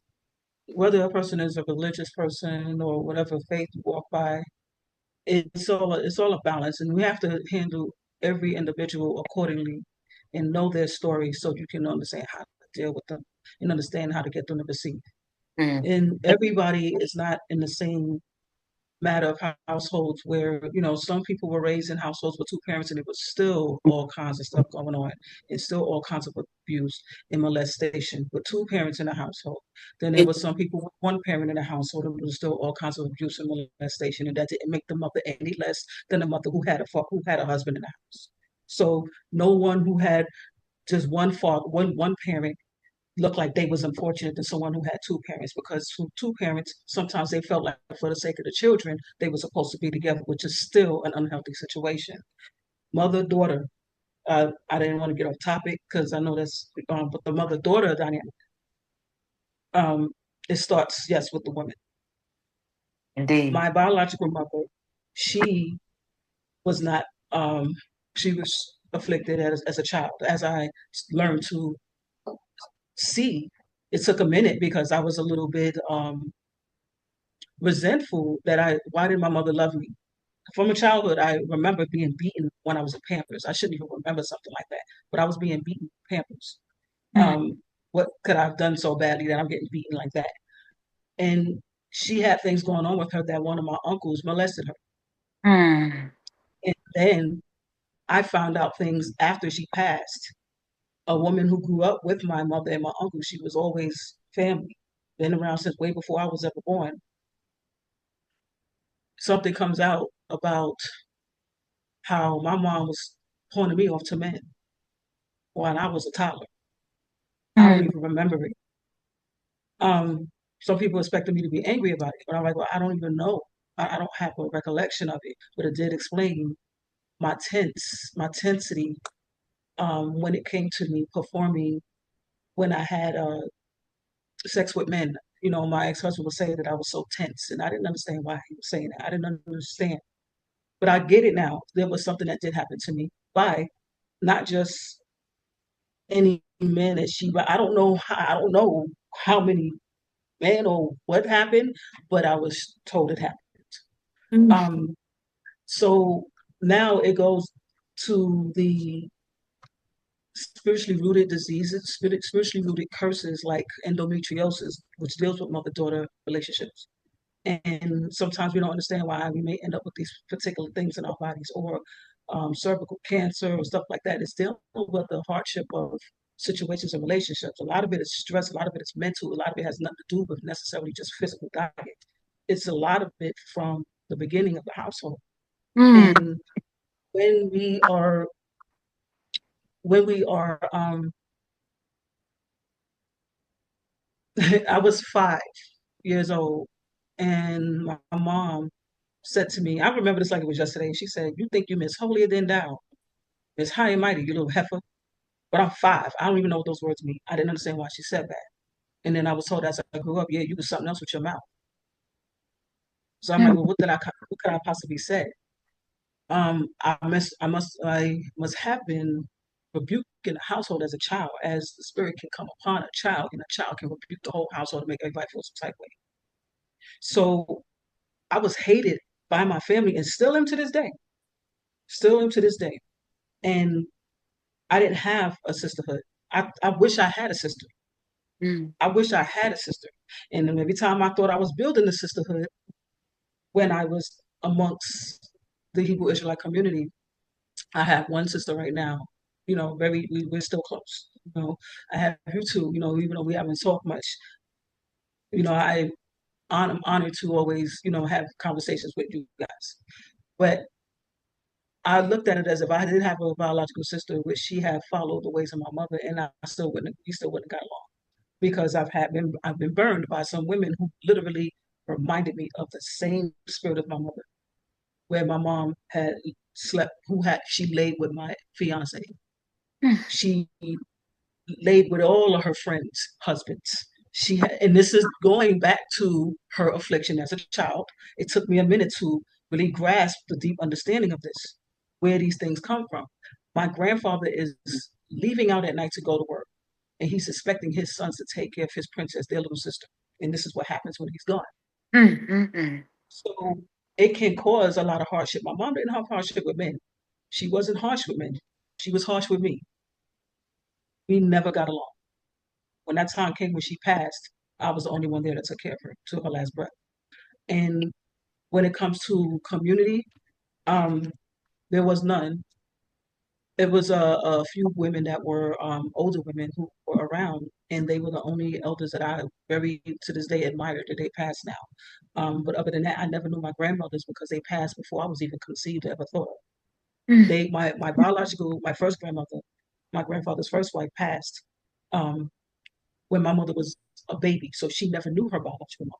And then he got married again, right around, a little later on, from what I was told, to my step grandmother.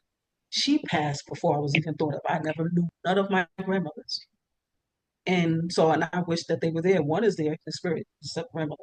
That's a totally different story. But um, there's it starts with, it doesn't matter what religion we're in or faith we're in, because everybody has a special gift to give to someone, or everybody has a role to play.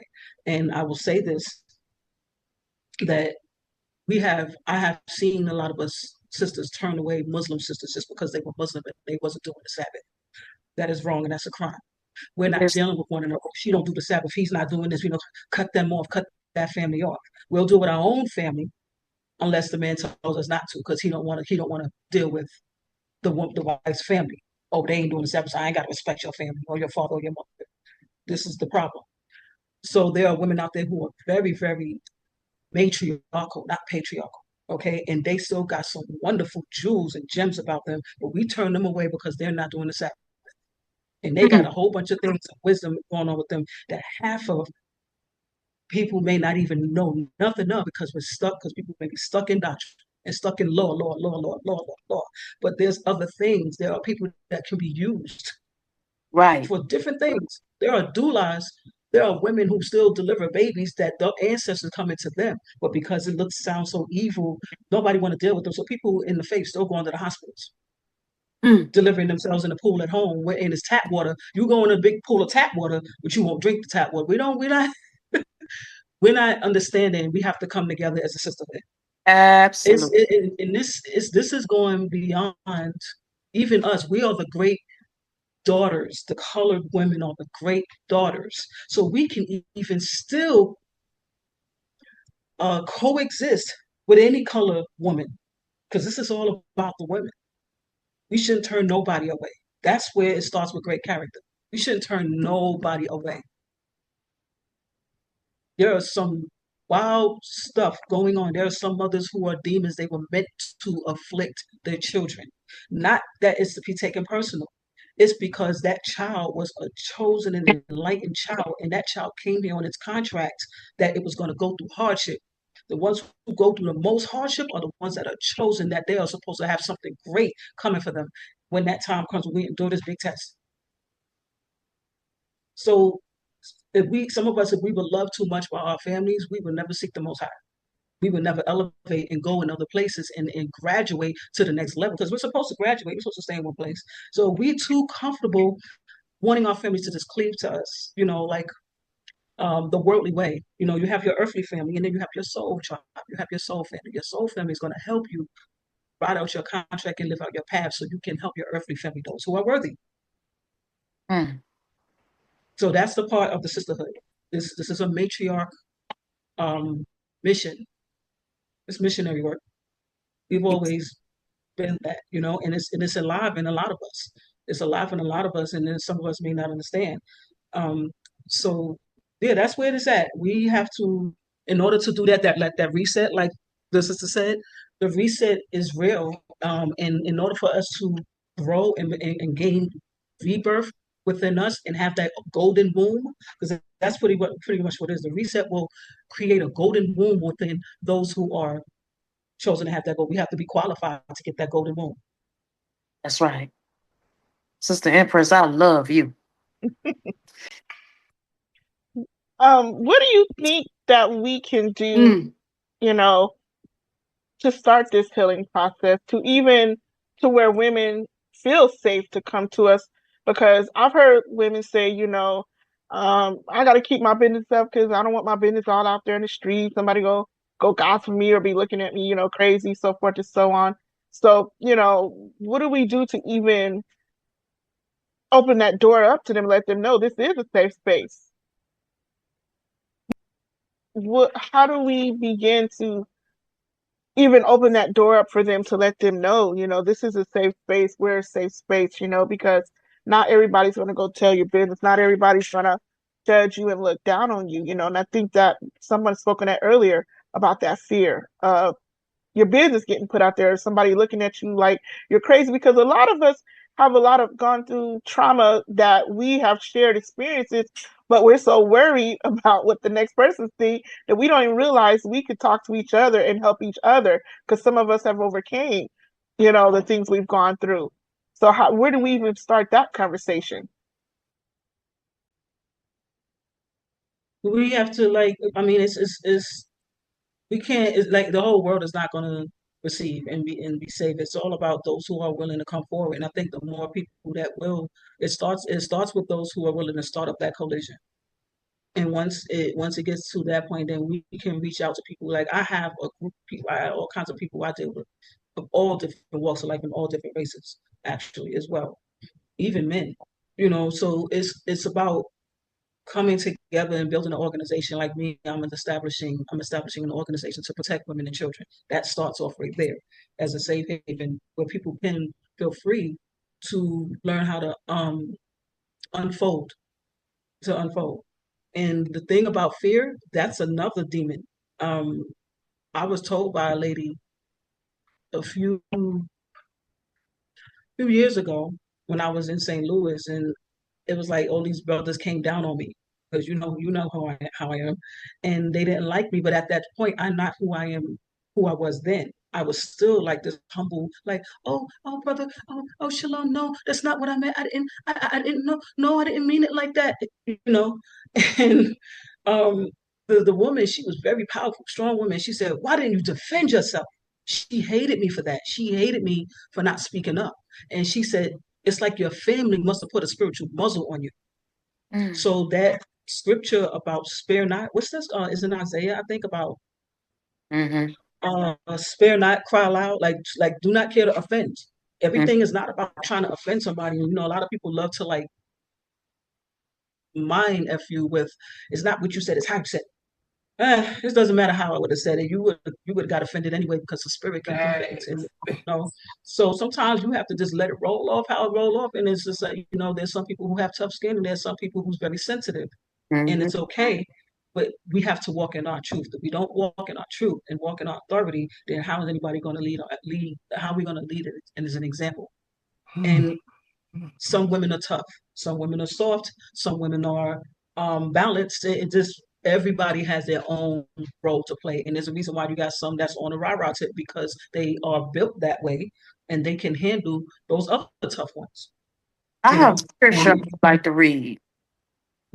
It's Sirach chapter 6, verse 7 through 8. And it says, if thou wouldest get a friend, prove him first and be not hasty to credit him. Verse 8, for some man is a friend for his own occasion and Yes. will not abide in the day of thy trouble. Verse 9, if there is a friend who being turned to enmity and strife would discover thy reproach. Verse 10, again, some friend is a companion at the table and will not continue in the end of thy affliction. Yes. So I say give people time to see how many faces they have and find out which one is real, and then open yourself up to them. I was just gonna say, sisters, because I must depart to put my children down. I was just gonna say, it. You were saying, Sister Empress, how do we do that? You got to walk that thing like you talk it. Okay, if you're one way when people see you, they're not gonna feel, or you think no one's looking, and you're one way. People are not gonna want to approach you and look to you for understanding. And I say this from life experience. When I was coming to the knowledge of the truth in LA, it was wild in LA.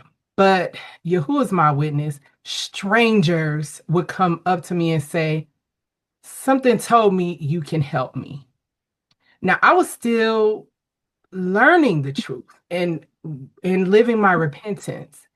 But this happened, I am not exaggerating, maybe 10 times, early on before I even was solid in the truth. But I could pray for people, but I could listen to what they had to say, or I could help if I was in a position to help. Strangers, drug addicts, a woman possessed out her mind in a grocery store that me and my daughter was running from. She chased us outside and said, I think God told me you know how to help me. Now, I was running from this crazy woman in the store, but she was overcome with demons. And what I'm saying is, if we want to do something to help with that reset, we need to walk it like we talk it. We cannot be with the forked tongue. We can't be double-minded, and we can't be backbiting. And we have to understand that sometimes you are going to have to go the extra mile for somebody that you don't even want to be bothered with. Because early in my walk, I did not want to be bothered with them crackheads in LA. But for some reason, they felt like I had an answer for them. And I would just ask Yahuwah to give me what he wanted for them.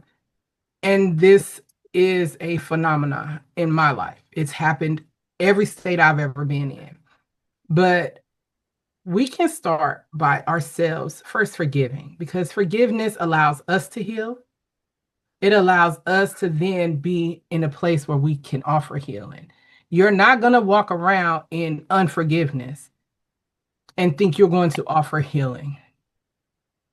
It's not balanced, and it's not order. And to me, a righteous order is being restored in this generation. Mm-hmm. I thank y'all for it, because his plan was right from the beginning.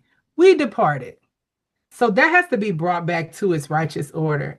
And we are naturally a patriarchal people, but we haven't all lived that way, But we can get in our place in that order and trust the Father to do the rest. But it starts, I feel like that reset, that healing starts with first forgiving. Understanding that the people that hurt you are hurt people too. Somebody hurt them, somebody abused them, somebody abandoned them, somebody lied to them, somebody used them. It happened to all of us. And then when we get to see each other like the Father sees us, as pitiful children, people who deserve our pity and our mercy, then we can forgive, and then we can be a vessel to pour out love and healing and forgiveness on others. And we have to get up every day and make that choice. It's not an automatic thing, especially if you come up where I come from.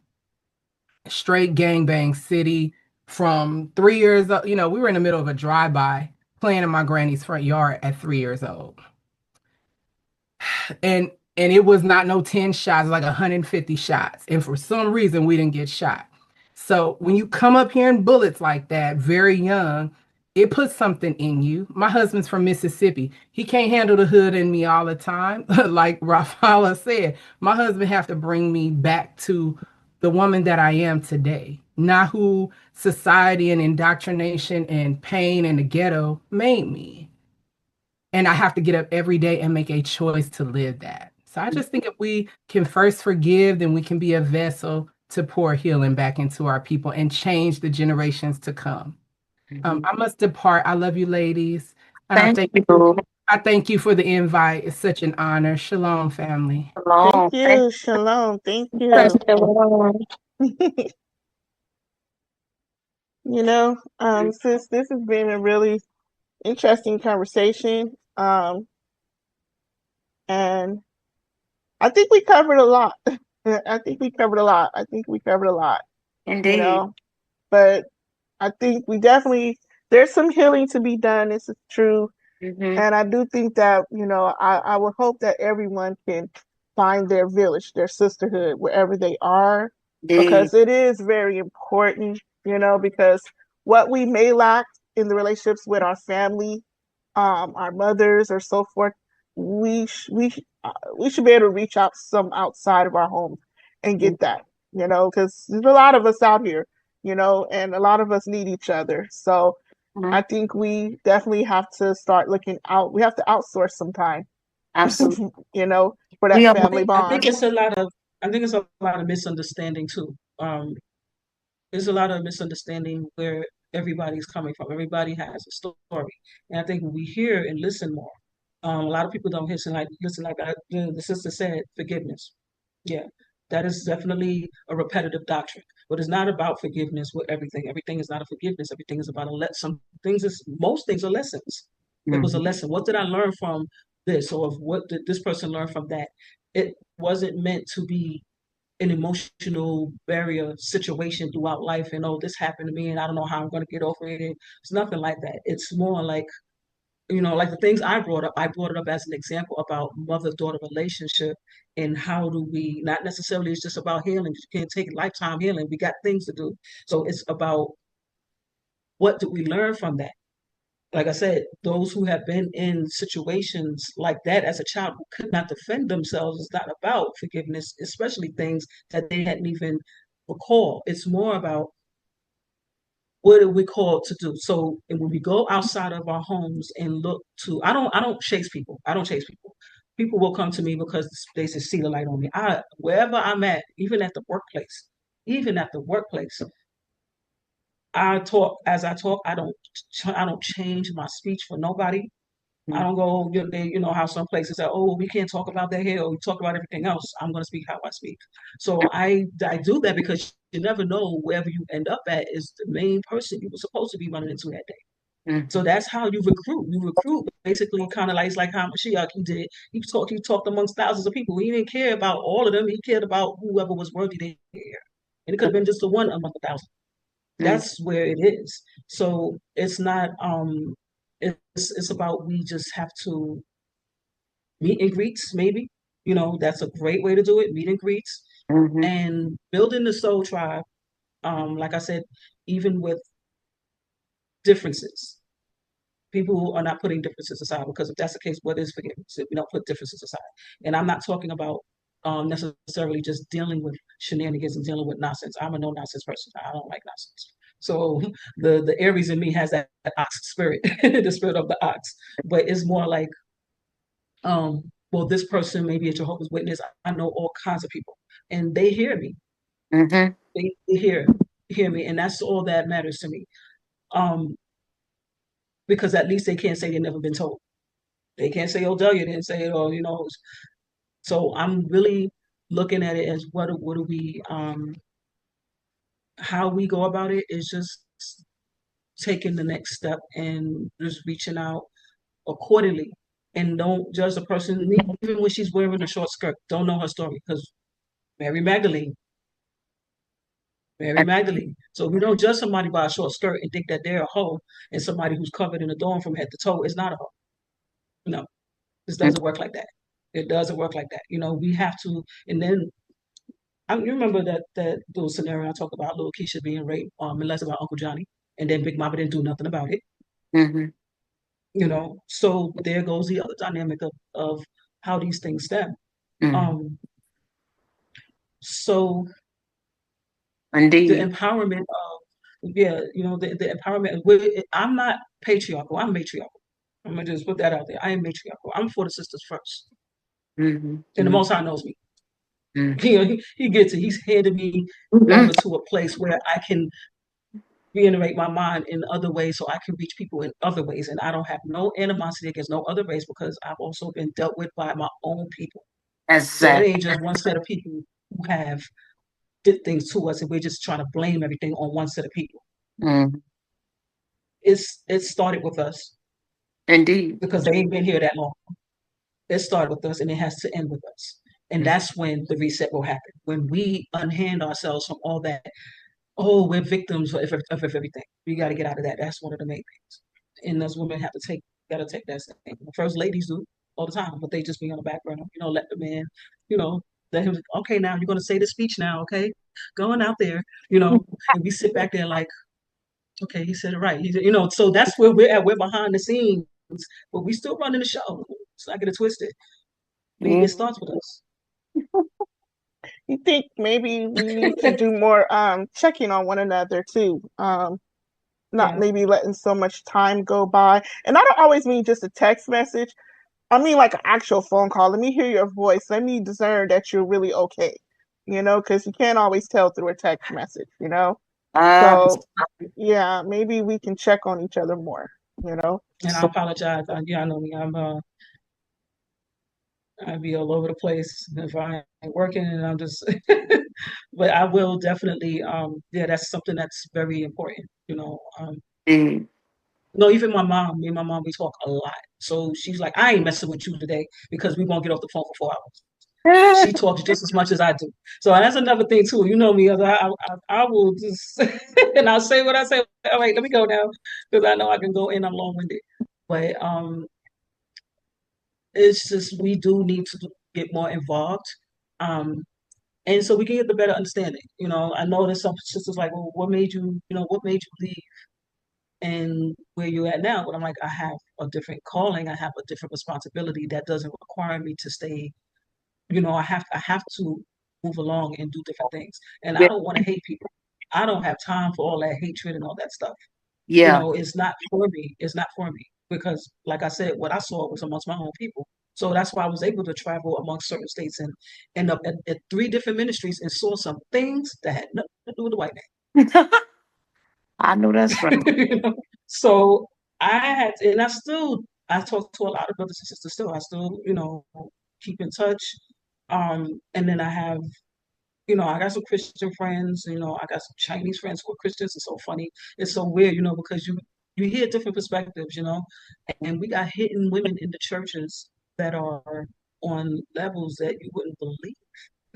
We got some hidden colors in churches, and they're there for a reason, ready to activate, but they're like they're just waiting, they're waiting for that particular moment.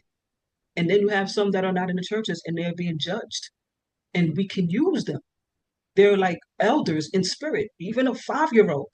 We're not understanding like what we hold, and we don't even want to get in tune with nature like we should. That's another problem. We're not even in tune with nature.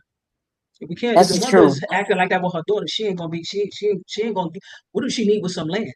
The land is not going to even the soil won't even be fertile no more, or won't even spurt out a leaf. Maybe if her heart ain't right, we would have less sickness in our bodies if we change our aura, if we heighten our aura. And Indeed. then we can come. Mhm. Yeah, and then we can come together and do a whole lot. We can't hurt animals. This is deep. We can't even hurt animals because what kind of mother, what kind of nurturing person, whether she bears children or not, wants to hurt animals, and that goes so deep. That goes so deep. Also, it's just an animal, or it's just a this, or just a that. Like I don't like mosquitoes, roaches, and flies. However, I'm learning that the order of nature, we have a certain way to coexist with nature without hurting everything or thinking that something is not worthy. Because what if we come back as a damn fly? Most flies are unresolved souls. That's why they stick to dog poop. Nobody want to come back as that. But if our heart is jacked up, oh, she thinks she did that. I don't like that. Gonna be that very damn fly. I'm good. I'm good. I don't want. I also want to say that I believe that prayer. We need to tap more into praying. We need that. Sometime, I did this for a little while, some years back, but I didn't continue with it. But, I would get up, early, first thing in the morning and have a little phone tree of sisters, that we would just have prayer, and we wouldn't talk or nothing. We literally just get on the phone and pray, and then we would be done, Mm-hmm. and sometimes it's, you could continually pray for yourself, but sometimes stop praying for your stuff because the Most High already heard you. Pray for somebody else sometime. You know what I mean? Right. Start praying for your sisters and their healing and whatever they're going through. I always say, like, if you're having financial struggles, stop praying about your financial struggles and start praying for somebody else to be blessed. You will be shocked the trickle down effect of that. You understand me? You never know what your sisters is going through, and it's sometimes instead of being offended when our sisters are closed off or to themselves, and oh, she being funny, or I can't stand her. Pray for that sister because maybe she can't talk to you, but you can be whatever when you're praying for her, the Most High can go down and help her. You know what I mean? That intercessory prayer. So I do believe that we should pray. I think we should get together and pray as much as we get together and gossip and talk and do whatever on the phone. Sometimes we just need to get on the phone. It's 5, 6 o'clock in the morning and start our day with prayer. You know what I mean? It's Indeed. like it don't always just have to be an individual thing. It says where 2 or 3 are gathered together. So sometimes, sis, it's 5 a.m., Sister Raphaala, but I just want to pray with you before we start our day. Can we just say a prayer and go? Initiate that. You know? Yeah, someone needs to initiate that. Yeah, because because I have weird hours. I could be up at midnight. I might be asleep. You just never know with me. But if someone was to call me going through something at 2 a.m., I can honestly say I'm getting up and we finna pray. You know what Exactly. I mean? My mother was a prayer warrior, and that's one thing I remember growing up hearing my mother, even my father, all through the night praying. Mm-hmm. You know what I mean? So I believe part of that sisterhood, that healing, is just being able to sometimes come together and pray. I may not have the advice for you in your situation. I may not have the answers for what you're going through, but what I can do is pray with you, sister. You know what I mean? And maybe we join our faith together, and the Most High will, see that and come work it out for you. You know what I mean? So I definitely believe, I really am strong belief in our faith and our spiritual walk lining up with the Most High, helping us too in that area. You understand me? I know we all have our own, you know, ways and beliefs of things of that, but I think it all comes back to the Most High. You know what I mean? Absolutely. All the healing, all the wholeness, all whatever it is we can tap into, it's still gonna come back to the Most High. If it ain't rooted in Yah, then it really ain't gonna go nowhere. That's my opinion. Um, I'm not gonna trample on nobody else's belief, but again, if it's not rooted in Yah, it's gonna fall apart anyway. So, you know, and that's kind of where I feel with that. But yeah, I think a lot of the healing and the things we need to go through, sometimes you just need to get on your knees and ask the Most High, like, I need your help. Where do I start, Lord? Bring the people in my life who can help me because I'm struggling out here by myself. Mm-hmm. He didn't create us as solitary people anyway. You know what I mean? It's good to have solitary moments, but we're not meant to be solitary. We're tribal people. We're meant to have family. We're meant to have a tribe. You know, we're meant to have a village. Indeed. So, you know, Yeah. Sirach 36. No, is it Sirach 30? Hold on. Hold on. I think Sirach 38. Oh, I love And it's so. very, yeah, I think it's Sirach 38. And he's talking about there's some of that is dealing with towards the end. The doctor and physicians. Mm-hmm. Yes, yes. Okay, so he's explaining who he's basically appointed, what we who we deal with in regards to healing, right? The medicine of the earth, not the modern day medicine. Yet and still, a lot of us is gearing towards modern day medicine. Then when you go towards the end of this, right, of this chapter, and he says, um, okay, so 28. But let me get out this version. I don't even know how this version came out. Like Quick English translation. Actually, it may not be so bad to read that one. I'm going to read the NLT version for a reason, right? The New Living Translation. And it says on, oh, come on, go back. About the locksmiths, the people who are doing things that keeps the cities running, right? We're going to scholarship and other occupations. That's where it starts off at 24, verse 24. And it didn't go on NLT. So scholars must have time to study if they're going to be wise. I look at that spiritual and literal. Some people get their wisdom from above. Everybody's not a reader. What about blind people who don't read? You know, so those people, they study a different way for the wisdom. Then you have those who are farmers. And I'm not going to read it all like verbatim. I'm just going to look through it. We have the artists and the craftsmen, the locksmiths, the blacksmiths who do the anvils, you know, people who make buildings, who make the dishes for us to use and eat out of, and all these things. They are not, even when we think about it, when we went into church back in the days and you had the ushers, the women, you know, Sister Mary and Sister uh, you know, Aretha or whatever, and they sometimes they were on the outside. Even the men, they were on the outside, or they were in the kitchen cooking, preparing the meals for after the service being over. They were not even able to attend the service as much because they were doing other things. Those people, that's a form of prayer. Prayer is not also just in words, but it's also in action, is what I'm trying to say here, is what this is saying towards the end. It says these people are not sought out to serve on the public councils, and they never attain positions of great importance. They do not serve as judges, and they do not understand legal matters. They have no education and are not known for their wisdom. You never hear them quoting proverbs, but the work they do holds this world together. When they do their work, it is the same as offering prayer.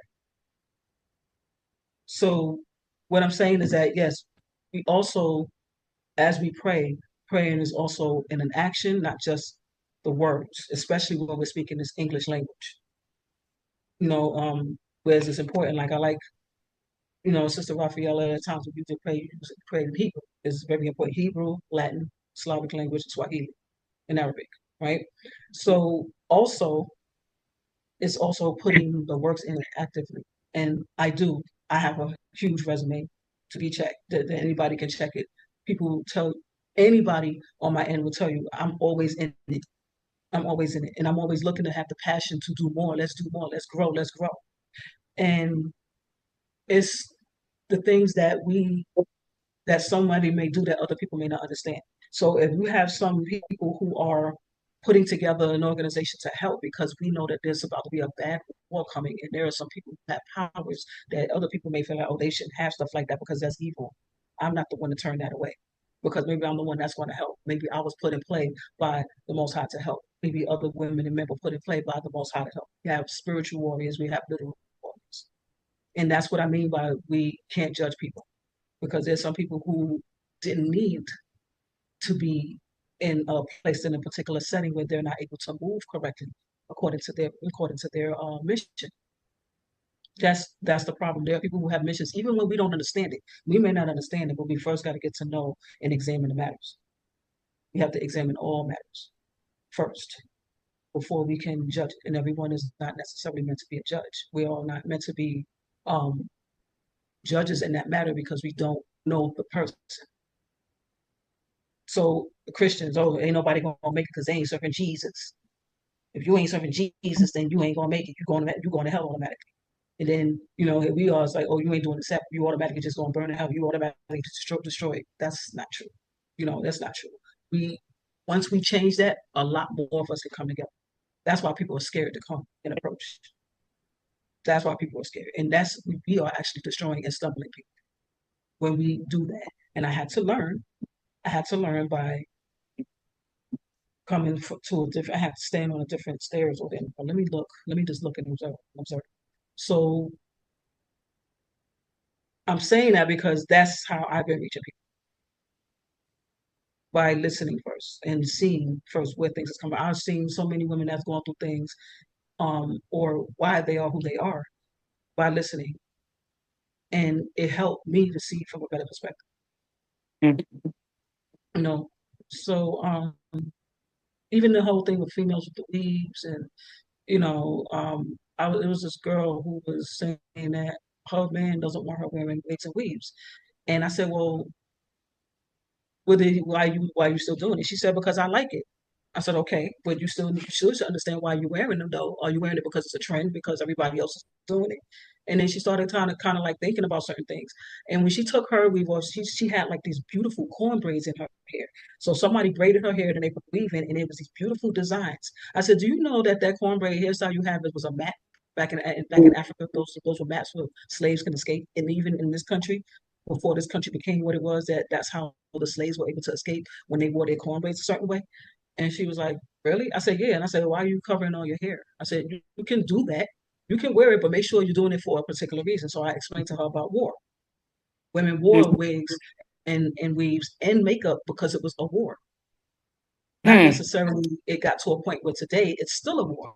A woman is doing that sometimes for different reasons. So I started to have to understand, I don't want to judge the one. Now I do look at like some women, they wear the eyelashes so long they looking like Snuffleupagus from Sesame Street. That be bugging me anyhow. But as far but as far as like, when a woman wants to like adorn herself with makeup, that's fine as long as she understands what she's doing and she's aware of it.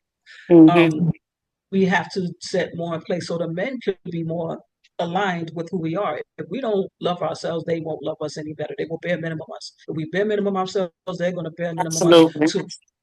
So Absolutely. we That is have so to true. stand our ground, right? No matter how much they think we're masculine, it's not about masculinity. It's about a woman just standing her ground.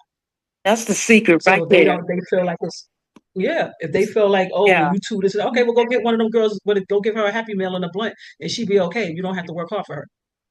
But don't get mad at women who stand their ground, who were taught. I was taught by men. I was taught by women to act like this. I was taught by men, all the way to my very own ex-husband, to be who I am right now. Yeah. And on If we are business. not loving ourselves, Yeah, then yeah, it's going to be very difficult for others to be able to love us too. right. And they can charge us for that. They can literally charge us for that. Mm-hmm. Okay. I love y'all so much. And I'm telling Yes. you that anybody have any last sister princess? Um, no, I think we covered some things, Yeah. because it's not one of those subjects that you could just uncover everything because we'd be here for the rest of the year. Um, Mhm. I'm telling and because there's a lot, you. there's a lot A going whole on. lot. It's a lot we see every day, and to the point, sometimes I just shake my head and it's like, oh Lord, I literally pray for the Black community, for especially our sisters. The other day, I was like, I Absolutely. said, Abba, I understand you created everybody. I said, but my people, my tribe, I don't really say my people anymore. I say my tribe. Yeah. I said, I don't know what's going on with my tribe, but my tribe needs some healing, Lord, and whatever I can do to, help this, I want to be that light. Let me, I just want to help my tribe. I said, it's not that I hate every other tribe, but I'm really You concerned about my tribe, you and know, the way they're going. Sister Princess, we have some new incomers. We have Julie Wade and Return of the Matriarch, and we have Sister Tangia that just chimed in. Like, okay, well, better late than never, sisters. But you know what? We're gonna let y'all get y'all say in on this subject before we get out of here. Because the topic is, the mother-daughter dynamic. We've spoken on the good, we've spoken on the bad and the downright ugly um of Mhm. this situation. We've spoken on having good mothers and that good foundation in a home. We've also spoken on having a shaky foundation, and we've spoken on having a completely broken foundation. So if anyone has any input, any wisdom on, not only coming from that background, but ways to heal, resources that sisters can tap into, you know, if they need someone to talk to or therapy or whatever it is, um, please put that out there now, if you will. Indeed. Shalom. I hope all is well. I came late, but like you say, better late than never. And definitely, what the Empress said about self-love. It is the highest vibration, it's the greatest love of all. And so that is going to be a key factor into fixing any kind of relationship, especially with the mother-daughter dynamic. I know my mother, she just don't love herself. And so our relationship had been strained all of my life. And so now it's just had gotten to the point to where it's so much evil and wicked done behind my back that I had to cut her off. So it was bittersweet, but it's like, are you going to allow your enemies to stay in your presence, or continue begging for love from your enemies, like truly real life? Or are you going to basically remother yourself, pour into yourself with the self-love, and just accept things as they are? And so that's what I have had to do personally. But for any mothers who have daughters or just children, period, loving yourself, filling your own cup, that way you have something that you can give. And so a lot of mothers are depleted of energy, time, resources, so on and so forth. And so one of my desires is the return of the village, Mm. safe space for women and children, where females can come with their children. It'll be a setting in nature. Everything is natural. We're growing our own food. It's just like a natural oasis is my desire, for mothers to bring their children in, where other mothers can assist to give other mothers a break, and not have to worry about the safety of their children. And where it's truly a safe environment where you can heal in nature, get back in tune with nature, get back in tune with yourself, have some time for yourself.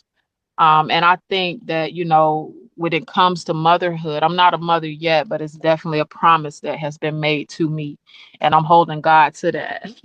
So, but I would assume that, under my name, I would assume that it's you don't have a lot of time, when you're a mother, you don't have a lot of time for yourself. And then if you're married, you already know, especially with the way that we have been conditioned, to basically be a doormat to a man. And so a lot of women, a lot of mothers, they just don't have that time. And so, for self. And so this environment will give mothers that time, for their self, to come get back in tune with self, to learn how to pour back in to yourself, to remother yourself, refather yourself, whatever it takes. For me personally, being in nature was a key component, because I learned that God dwells in nature. Yes.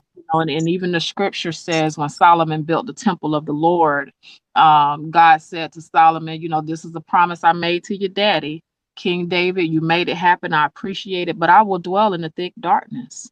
And Mm. so, the thick darkness is in nature. And I have had the opportunity to be face to face with God in a setting that was very old school, where I didn't have running water and electricity. I couldn't just go turn a stove on. I had to go gather wood. And so that involved me having to love myself enough to say, I'm going to be grateful, for one, that at least I have some wood to cook. I got a place to stay, because I was dealing with a homeless situation. But it really wasn't. It was divine for me to be in that setting, to learn how to love myself, to get up and go all out for myself, like I did everybody else in my life. I went to the far extreme. I would do whatever it take to make sure that I could come through for somebody. And so now it was time for me to do that for myself. And that was the setting that I was put in, being in nature, having to gather wood, bathing in the ocean, washing my clothes in a bucket, creating a clothesline, like all of those things that I had to do in nature to make sure I was taken care of. It was a way for me to love myself. And so I just kind of feel like that would be wonderful, for mothers and children. And I was even speaking to the Empress today about, because in my world, Black woman God. So if we're the gods, we're going to have to create a setting, not just for women and children, but for men too. for them to heal, for them to have a safe space, because both males and females have been abused and misused, and when it comes to children who then grow up, as hurt and abused adults that never heal. So creating those spaces. And I know tonight we're talking about the mothers and the children. But I just wanted to throw that out there. But that's definitely something that I would love to come together. And we spoke about it on another meet that I joined you all on. How can we come together in a natural setting with the tents, the Feast of Tabernacles? You know what I'm saying? We out there in our tents, we got the fire going, we're able to just commune in the presence of each of one another, and also in the presence of God. So I'm looking forward to that. My desire is to get some land where we can, build, because I roll with a very powerful woman of God who is a builder, who is a general contractor. She has built homes and thousands in natural disasters. She's built her own home. So the desire now is to get land where we can create these spaces that we're talking about. And so it's going to happen really quick. But that's what time it is. It's time for us to take up our mantles and do what we need to do so that our children don't have to suffer, so that we don't have to continue suffering, you know? So just taking our power back, ladies, one day at a time, and coming together is power in numbers, us coming together, being on one accord mentally, putting our resources together, to see this happen, and knowing that where two or three agree, so shall it be, and that God is in the midst. And so, I mean, that's pretty much where I am at, and I've had to walk away from people that I love for the sake of my own peace. I Yeah, didn't want to do it, but I mean, you have to choose yourself at some point in your life. You have to choose you. And that's what I've had to do. indeed. Beautiful, sis. Thank you so much. Thank y'all. I definitely resonate with your story. I know you spoke about it. And hey, the biopic gonna be off the chain. I can't wait to see the movie. Princess got us, baby. She gonna put us on the big screen. Okay. Uh-oh. You ready, Princess? I'm glad you got faith in me. I Uh-oh. do. I do. I'm so grateful for you. I'm grateful for you. Indeed. I'm grateful for all you ladies, and thank you all so much for your time and your love and your prayers and your thoughts. Indeed. So what about who's that Julie Wade? We haven't heard from her yet, and then we'll close out. I think she's at work, but she's listening in. Oh, okay. All esteem. Okay, well, sisters, please subscribe to our YouTube channel, the Royal Meetup Talk panel. Join us on the group page on Facebook. Sister Princess and I are both have Facebook and TikTok and Instagram platforms. You can connect with us there, so that way we all can keep we can manifest this village that we keep talking about. Stay in touch with each other, reach out to one another for encouragement or a word or support or whatever. You have a business. Let us know what your business is so we can support you as well. Yes, ma'am, because I'm ready to see us here. Absolutely. Hmm. Yeah. I hear you, Sister Tangia. She said this is a touchy topic for her. Yeah, this was a very good talk panel. Yeah, we hit on some things, but like I said earlier, we'd be here all year trying to get through it all because there's some stuff that is really treacherous that we didn't really get So to bring much. up. And I don't even know if even YouTube or anybody ready for that deep conversation. Do you Um, think that we need to do a part two, or should we continue with Here's the? the thing: if we do a part two, people gotta be willing to come and get raw. And like we said earlier, people are so afraid of what others are gonna think, and you don't want to embarrass your family. You don't want to, you know, Yeah. it's gonna be hard to get people to be transparent with But I think sometimes you got to understand you got to release it in the right setting, Exactly. not just to any old body, but in a setting where other folks who want to, like you, want to heal, want to see you better, they want to be better. So, but Exactly. if, And so, sisters are willing to come and speak on it, yeah, we here for them. And if they're willing to be transparent and share their raw stories, it can help somebody, because a lot of folks need to know, like, for one, the topic of molestation. mhm, We talk about it, but we don't talk about it. You know what I mean? We touch on it, we bring it up, but we don't really go deep into how that really scars a lot of our women, and how that has affected the way they are as women, as adults, as how they are as mothers. yeah, So, And you then know, your children don't understand why you're overprotective. They yeah, just feel like yes, they mhm, just feel like you're overbearing mother, yes, and you don't want to tell them the things that you went through.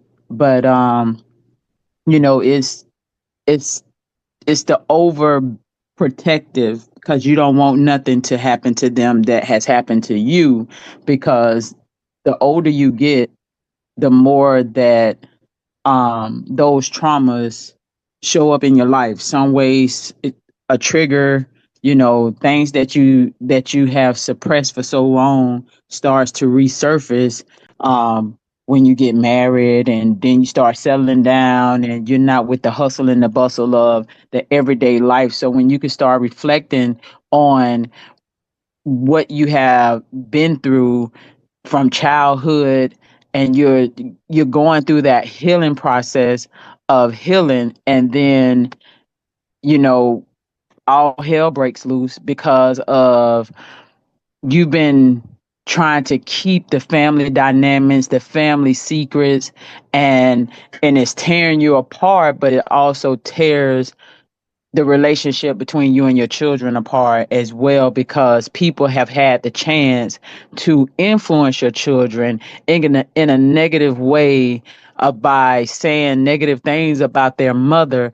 And um this topic here is just something that I'm glad that I was able to speak with my mother before she went to her final resting place. And it was tough. She said some things out of her mouth, but at that time, my mother and father didn't find out that I was by her brother until I was in my 30s. I feel you. And so, and by this time I was married, and things who and things just started triggering. Just the sound of his voice made me sick. And and I was kind of forced to be around him. And I just had to let my mother know and my father know. And in a way, I'm kind of glad that my dad has dementia, so he don't have to remember those things, because in that don't make my parents bad parents. It's just that they were too trusting, and trusting the people that they were around. And then you have the people that will tell your mother, oh, she lying. And when you are a child, and somebody, and you growing up and you being known as a liar, it's like nothing you say out of your mouth is the truth. So that's when you just start accepting whatever that comes your way as a mother, as a daughter. And when I got pregnant when I was 14 years old, and um I think it was 14, but I got pregnant my 8th grade year in middle school, and it was like I was trying to escape my uncle and trying to get away from that. And it was like I was finding comfort in my child's father at the time, because I thought that he was going to save me from what I was going through. And my uncle would hold that over my head and all of those things. He's not here anymore. And I at about 2 or 3 weeks before he passed away, horribly, um, he apologized. And I don't know if I accepted that, but I just wanted him to tell my mom and dad the truth so they can see that all those times that I was called out my name, that I wasn't lying, or and it really has messed up my relationship with my daughters, where I rather for them to have stayed with my mom and my dad than to follow me around and somebody do something to my child, or my children, and then I end up in prison because I'm gonna have zero understandings. And to have your children to turn against you for what somebody else has said to them, and not giving you the chance to explain yourself. They just take whatever somebody has said about you, and is a hurtful thing. And I pray every day that me and my daughters, me and my kids, we that our relationship gets better. But I'm not gonna go through life apologizing, or go through life um trying to kiss your ass for you to like me, or trying to shower you with gifts, or trying to excuse me for saying what I said, but and trying to appease you because I'm your mama, or whatever. But because if I can forgive my mom, and to me, my mama never done any wrong. But once I started getting older, I realized that she had these narcissistic ways, and things like that. But I never went to none of my siblings and talked about my mom. We handled that between ourselves, and she had to realize. And she was woman enough to come and say she was sorry. And hearing her say she was sorry, and hearing her you know say her piece, was enough for me. Because a lot of things our parents don't know what we go through, and we blame them. We go through life blaming them when it's not even their fault. They don't know.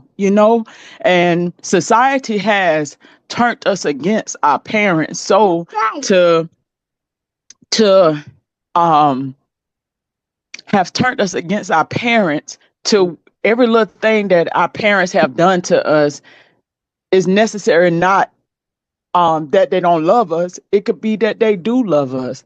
Right. And we don't come with instructions. We don't come, here knowing how to love, or knowing what is right from wrong. Our parents have to teach us the best way that they know how, and guide us in the right direction. And uh and so, with society saying that you don't need to talk to your mom, or you don't need to deal with your mom had you. She chose life. That's more than anything in this world. If you could forgive a man for putting his hands on you, or treating you wrong, or belittling you, or abusing you, you could forgive the woman that had you. Absolutely. Absolutely. Yep. That's true. Because if it wasn't for your mom, maybe the dad did plant the seed, but the mama had to carry that seed. She had to keep herself nourished mentally, physically, spiritually, so she could have a healthy baby. And Absolutely. she gave you the most precious thing in life, and that is life. you That's right. know and she has to nourish you. She has to nourish you the best way she know how, with the means that she have, by any means necessary. She may fall short sometime, but it's always to benefit her kids, or and out of the love of her kids. It's not to hurt her children. Or she might get angry sometime and say some things out of her mouth, but it's not it it's not that she don't love you. You don't know what she's going through. You don't know what she's going through mentally. You don't know what she's going through physically, you know? And we mess up. You know, I can see what my mom, how she felt when her children disrespected her or her grandchildren disrespected her, because no matter what, she would give her life, and she did, to make to to make sure that we had a roof over our head, to make sure that everything that we got in life, she got it out the mud, her and my dad. Absolutely. Yes, A- sis.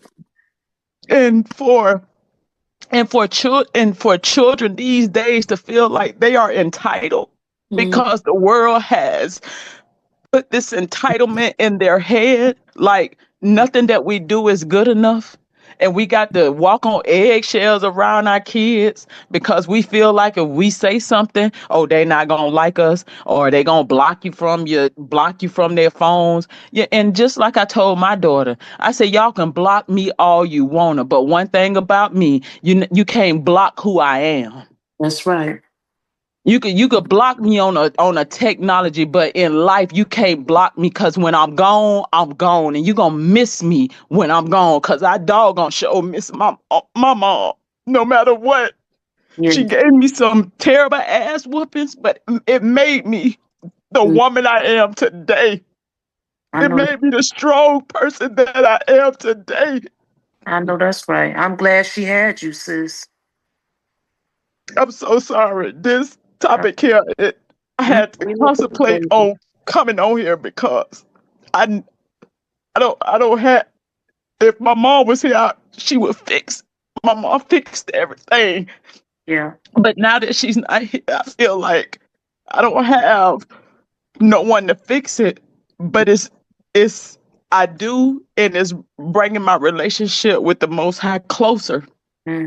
because now I can go to him and allow him to fix it in his timing, and when he feels like it needs to be fixed, and love on this little one that I have here. And you know and God makes no mistakes. He gave me another daughter, and she and the sun and moon sets in her and guiding her in the right direction. And I don't have nobody to poison her mind about me. The only person can poison her is me. And can't nobody poison her mind about her mama. Hmm. And I know that she's going to be that child that is going to stand up in the plate to her siblings and let them know that you the one missed out, and my mom is this and my mom is that. She's not going to let anyone talk about her mom. You don't allow anyone to talk about your mom. I don't care what she has done to you. You if somebody How can somebody not like your mama but like her children? That's just Absolutely. how It's where do that mix at? You can't like the mom, you can't not like the mama but like the children. And you don't allow nobody to sit up and talk about your mama. I don't care what she has done or what she's doing, or you don't know why she's doing what she's doing. But that's still, at the end of the day, yes, that's still your mama. Because without her, you won't be here. Because she could have chose to do all other things, because anybody on here know that grew up back then, they was teaching us in school how to get rid of you. That's the truth. Hmm. You and so I, I'm gonna land my plane. I just want to thank y'all for this time, but this is a touchy subject, and all mothers, black mothers, really need to be on this call listening in, because we all are suffering in some type of way when it comes to the relationship with your daughters, because they're feeling some type of way. I have five, and my oldest daughter is 31 years old. And when my mom passed away, that young lady cussed me out like I was a woman in the streets. Oh my gosh. And yes, in front of everybody during the time that I lost my own mother. When I lost my mother, I lost everybody in my family in one whop. My oldest daughter called DCF on me and had my 11-year-old at that time. Now she's 13. And to lie to DCF and say that I was abusing her while we were here. Mm. So now my daughter, that is 13 years old, is in North Carolina, buck ass wild Yeah. because of lies and deceit from DCF and everybody else. Mm. And I hope they hear this. I'm so sorry, sis. And I'm still fighting with those demons. Mm. Because do you know DCF don't even have a case, just took my daughter from me while I was just had buried my mom? Mm. That's too much. Mm. Mm-mm-mm. We have to pray for our sister Tangia, ladies. We got to pray for her. Yes, yes, indeed. Please keep our sister in prayer. Yes, Ooh. please do. I Mm. have two daughters that live in Savannah with their grandmother, and she has totally turned her children, my children, against me. Mm. Me and my 18-year-old, we're working on our relationship, but my daughter, who's about to be 17 on the 27th, and she don't even talk because her grandmother has retarded her brain. Oh my God. I don't understand why will family members, if you are keeping one of your relatives' children, why would you talk bad about the mother, but you say you love the children? You don't love the mama kids if you talking bad about the mama because you want to draw a wedge between the children for your financial gain or whatever you trying to gain. Mm-hmm. I would never talk bad about to my grandchildren about their mother or their father. Absolutely. You And know. this is what we need to stop, Mm-hmm. all this negative talking about about the parents. Mm-hmm. That go for the mother talking about the daddy talking about the mama, the in-laws talking about the mama, because these kids listen to that Mm-hmm. and they grow up resenting the people, the mother, and she got to spend a lifetime trying to explain and prove herself Mm-hmm. of why she made the decision for you to be with your other side of the family or her parents or whatever. Yeah. But at least she didn't give you to give you the foster care or put you in the system or something and just had somebody to come in and just adopt you off. At Mm-hmm. least somebody in the family close raised you and helped take care of you without the help from your fathers. Mm-hmm. Mm-hmm. They Exactly. don't they don't look at none of that, but they'll go and love the daddy like he been there every step of the way, like he cut the umbilical cord, Mm-hmm. like he woke up at night and changed diapers. While you on wick and trying to get the milk because you have no other resources. Mm-hmm. But they can sit up on their dog behinds and talk about the mama, somebody who brought these children in the world. Mm-hmm. You know, there is a law of reaping and sowing that has never missed an address and never will miss an address. Believe that, sis. And I'm a believer in that, sister. And one thing that I have learned how to heal, and my sister said this that spoke last, I had to learn how to reconnect with nature. I Yeah. had to reconnect with Mother Earth. And now I can say that I am at peace because life must go on, and I can't give that negative energy anymore energy, because all it does is pull away from you, separate you from what you know, your relationship with the most high. And you just have to keep pushing and knowing that it'll get greater later. If it don't get greater, you just know what you got to do. If you have to count them off, you have to just count them off. One day they're going to figure it out, because when they become parents and their children treat them the same way, then they going to look back on these days and say, I wish I could have told my mama that I was sorry, or me and my mama. Because one thing, I'm at peace with me and my mom. I am.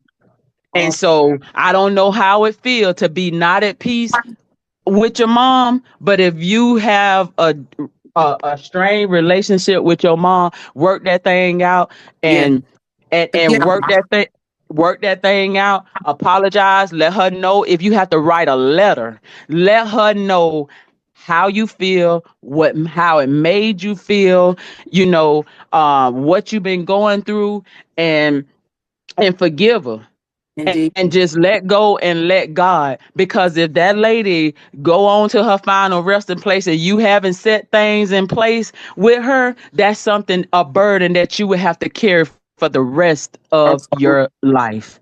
Yep. And I want to land my plane there. I want to say peace and blessings. And to all my mothers out there, you keep pushing and you keep praying and you ask God to keep guiding you in the right direction. And you just, if you have kids at home, you just love on them kids even more and show them hard-headed ones that don't, hey, that think they got it all figured out. Just let them go. Give them back to God, and He will do what He has to do to them. You just continue being the mother that you are ordained, and the daughter that you are ordained to be. And I love each and every one of you.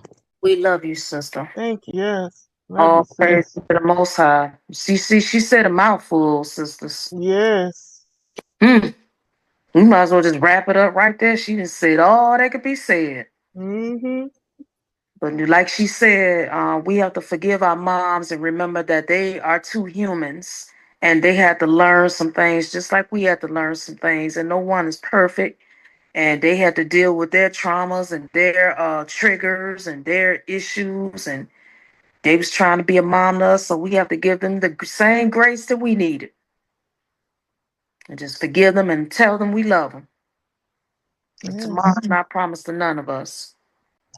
And forgive ourselves, any one of us who feel like we could have did better, you know? Yes, thank you for sharing your stories, sister. You're welcome. Thank y'all for allowing me to share. Yeah, many are going to be able to resonate with this. Well, sis, I guess you can go ahead and give us the salutations in the prayer out on that one. that was a mic drop and a word. I'm telling you. Oh, man. All right, sisters. Hallelujah. Hallelujah. Hallelujah. Most High. Most High, we thank you, Father, the creator of the heavens and the earth, the God of Abraham, Isaac, and Jacob, the power of Yasharahla, Israel. We come before you this evening giving you thanks, praise, honor, and glory. We esteem you highly. In the name of the Messiah, we thank you for the opportunity to come together and to counsel together with my sisters. And we ask that you would intervene in every situation and every soul that came on to this podcast, those who exited, those who came, those who left, those who are still here. Look upon all of our situations and intervene on our behalf. And we asking that you would bring about a spirit of healing within our relationships with our mothers and with our fathers and with our children and with our family members and those who are hungry and don't have food to eat or money to buy, those who have a bill that needs to be paid and they don't know how they're going to get it paid, and those who are about to lose their place to live, and those who need transportation don't have it or have it and about to lose it, those who need a job and don't have a job and not able to get a job. You know everybody's situation. We're asking that you would come in and that you would interrupt and that you would restore all that the cankerworms have eaten And we're asking that you will replenish all that's been lost and that you will provide all that is needed. And we are looking for miracles. Give us all a miracle, Most High.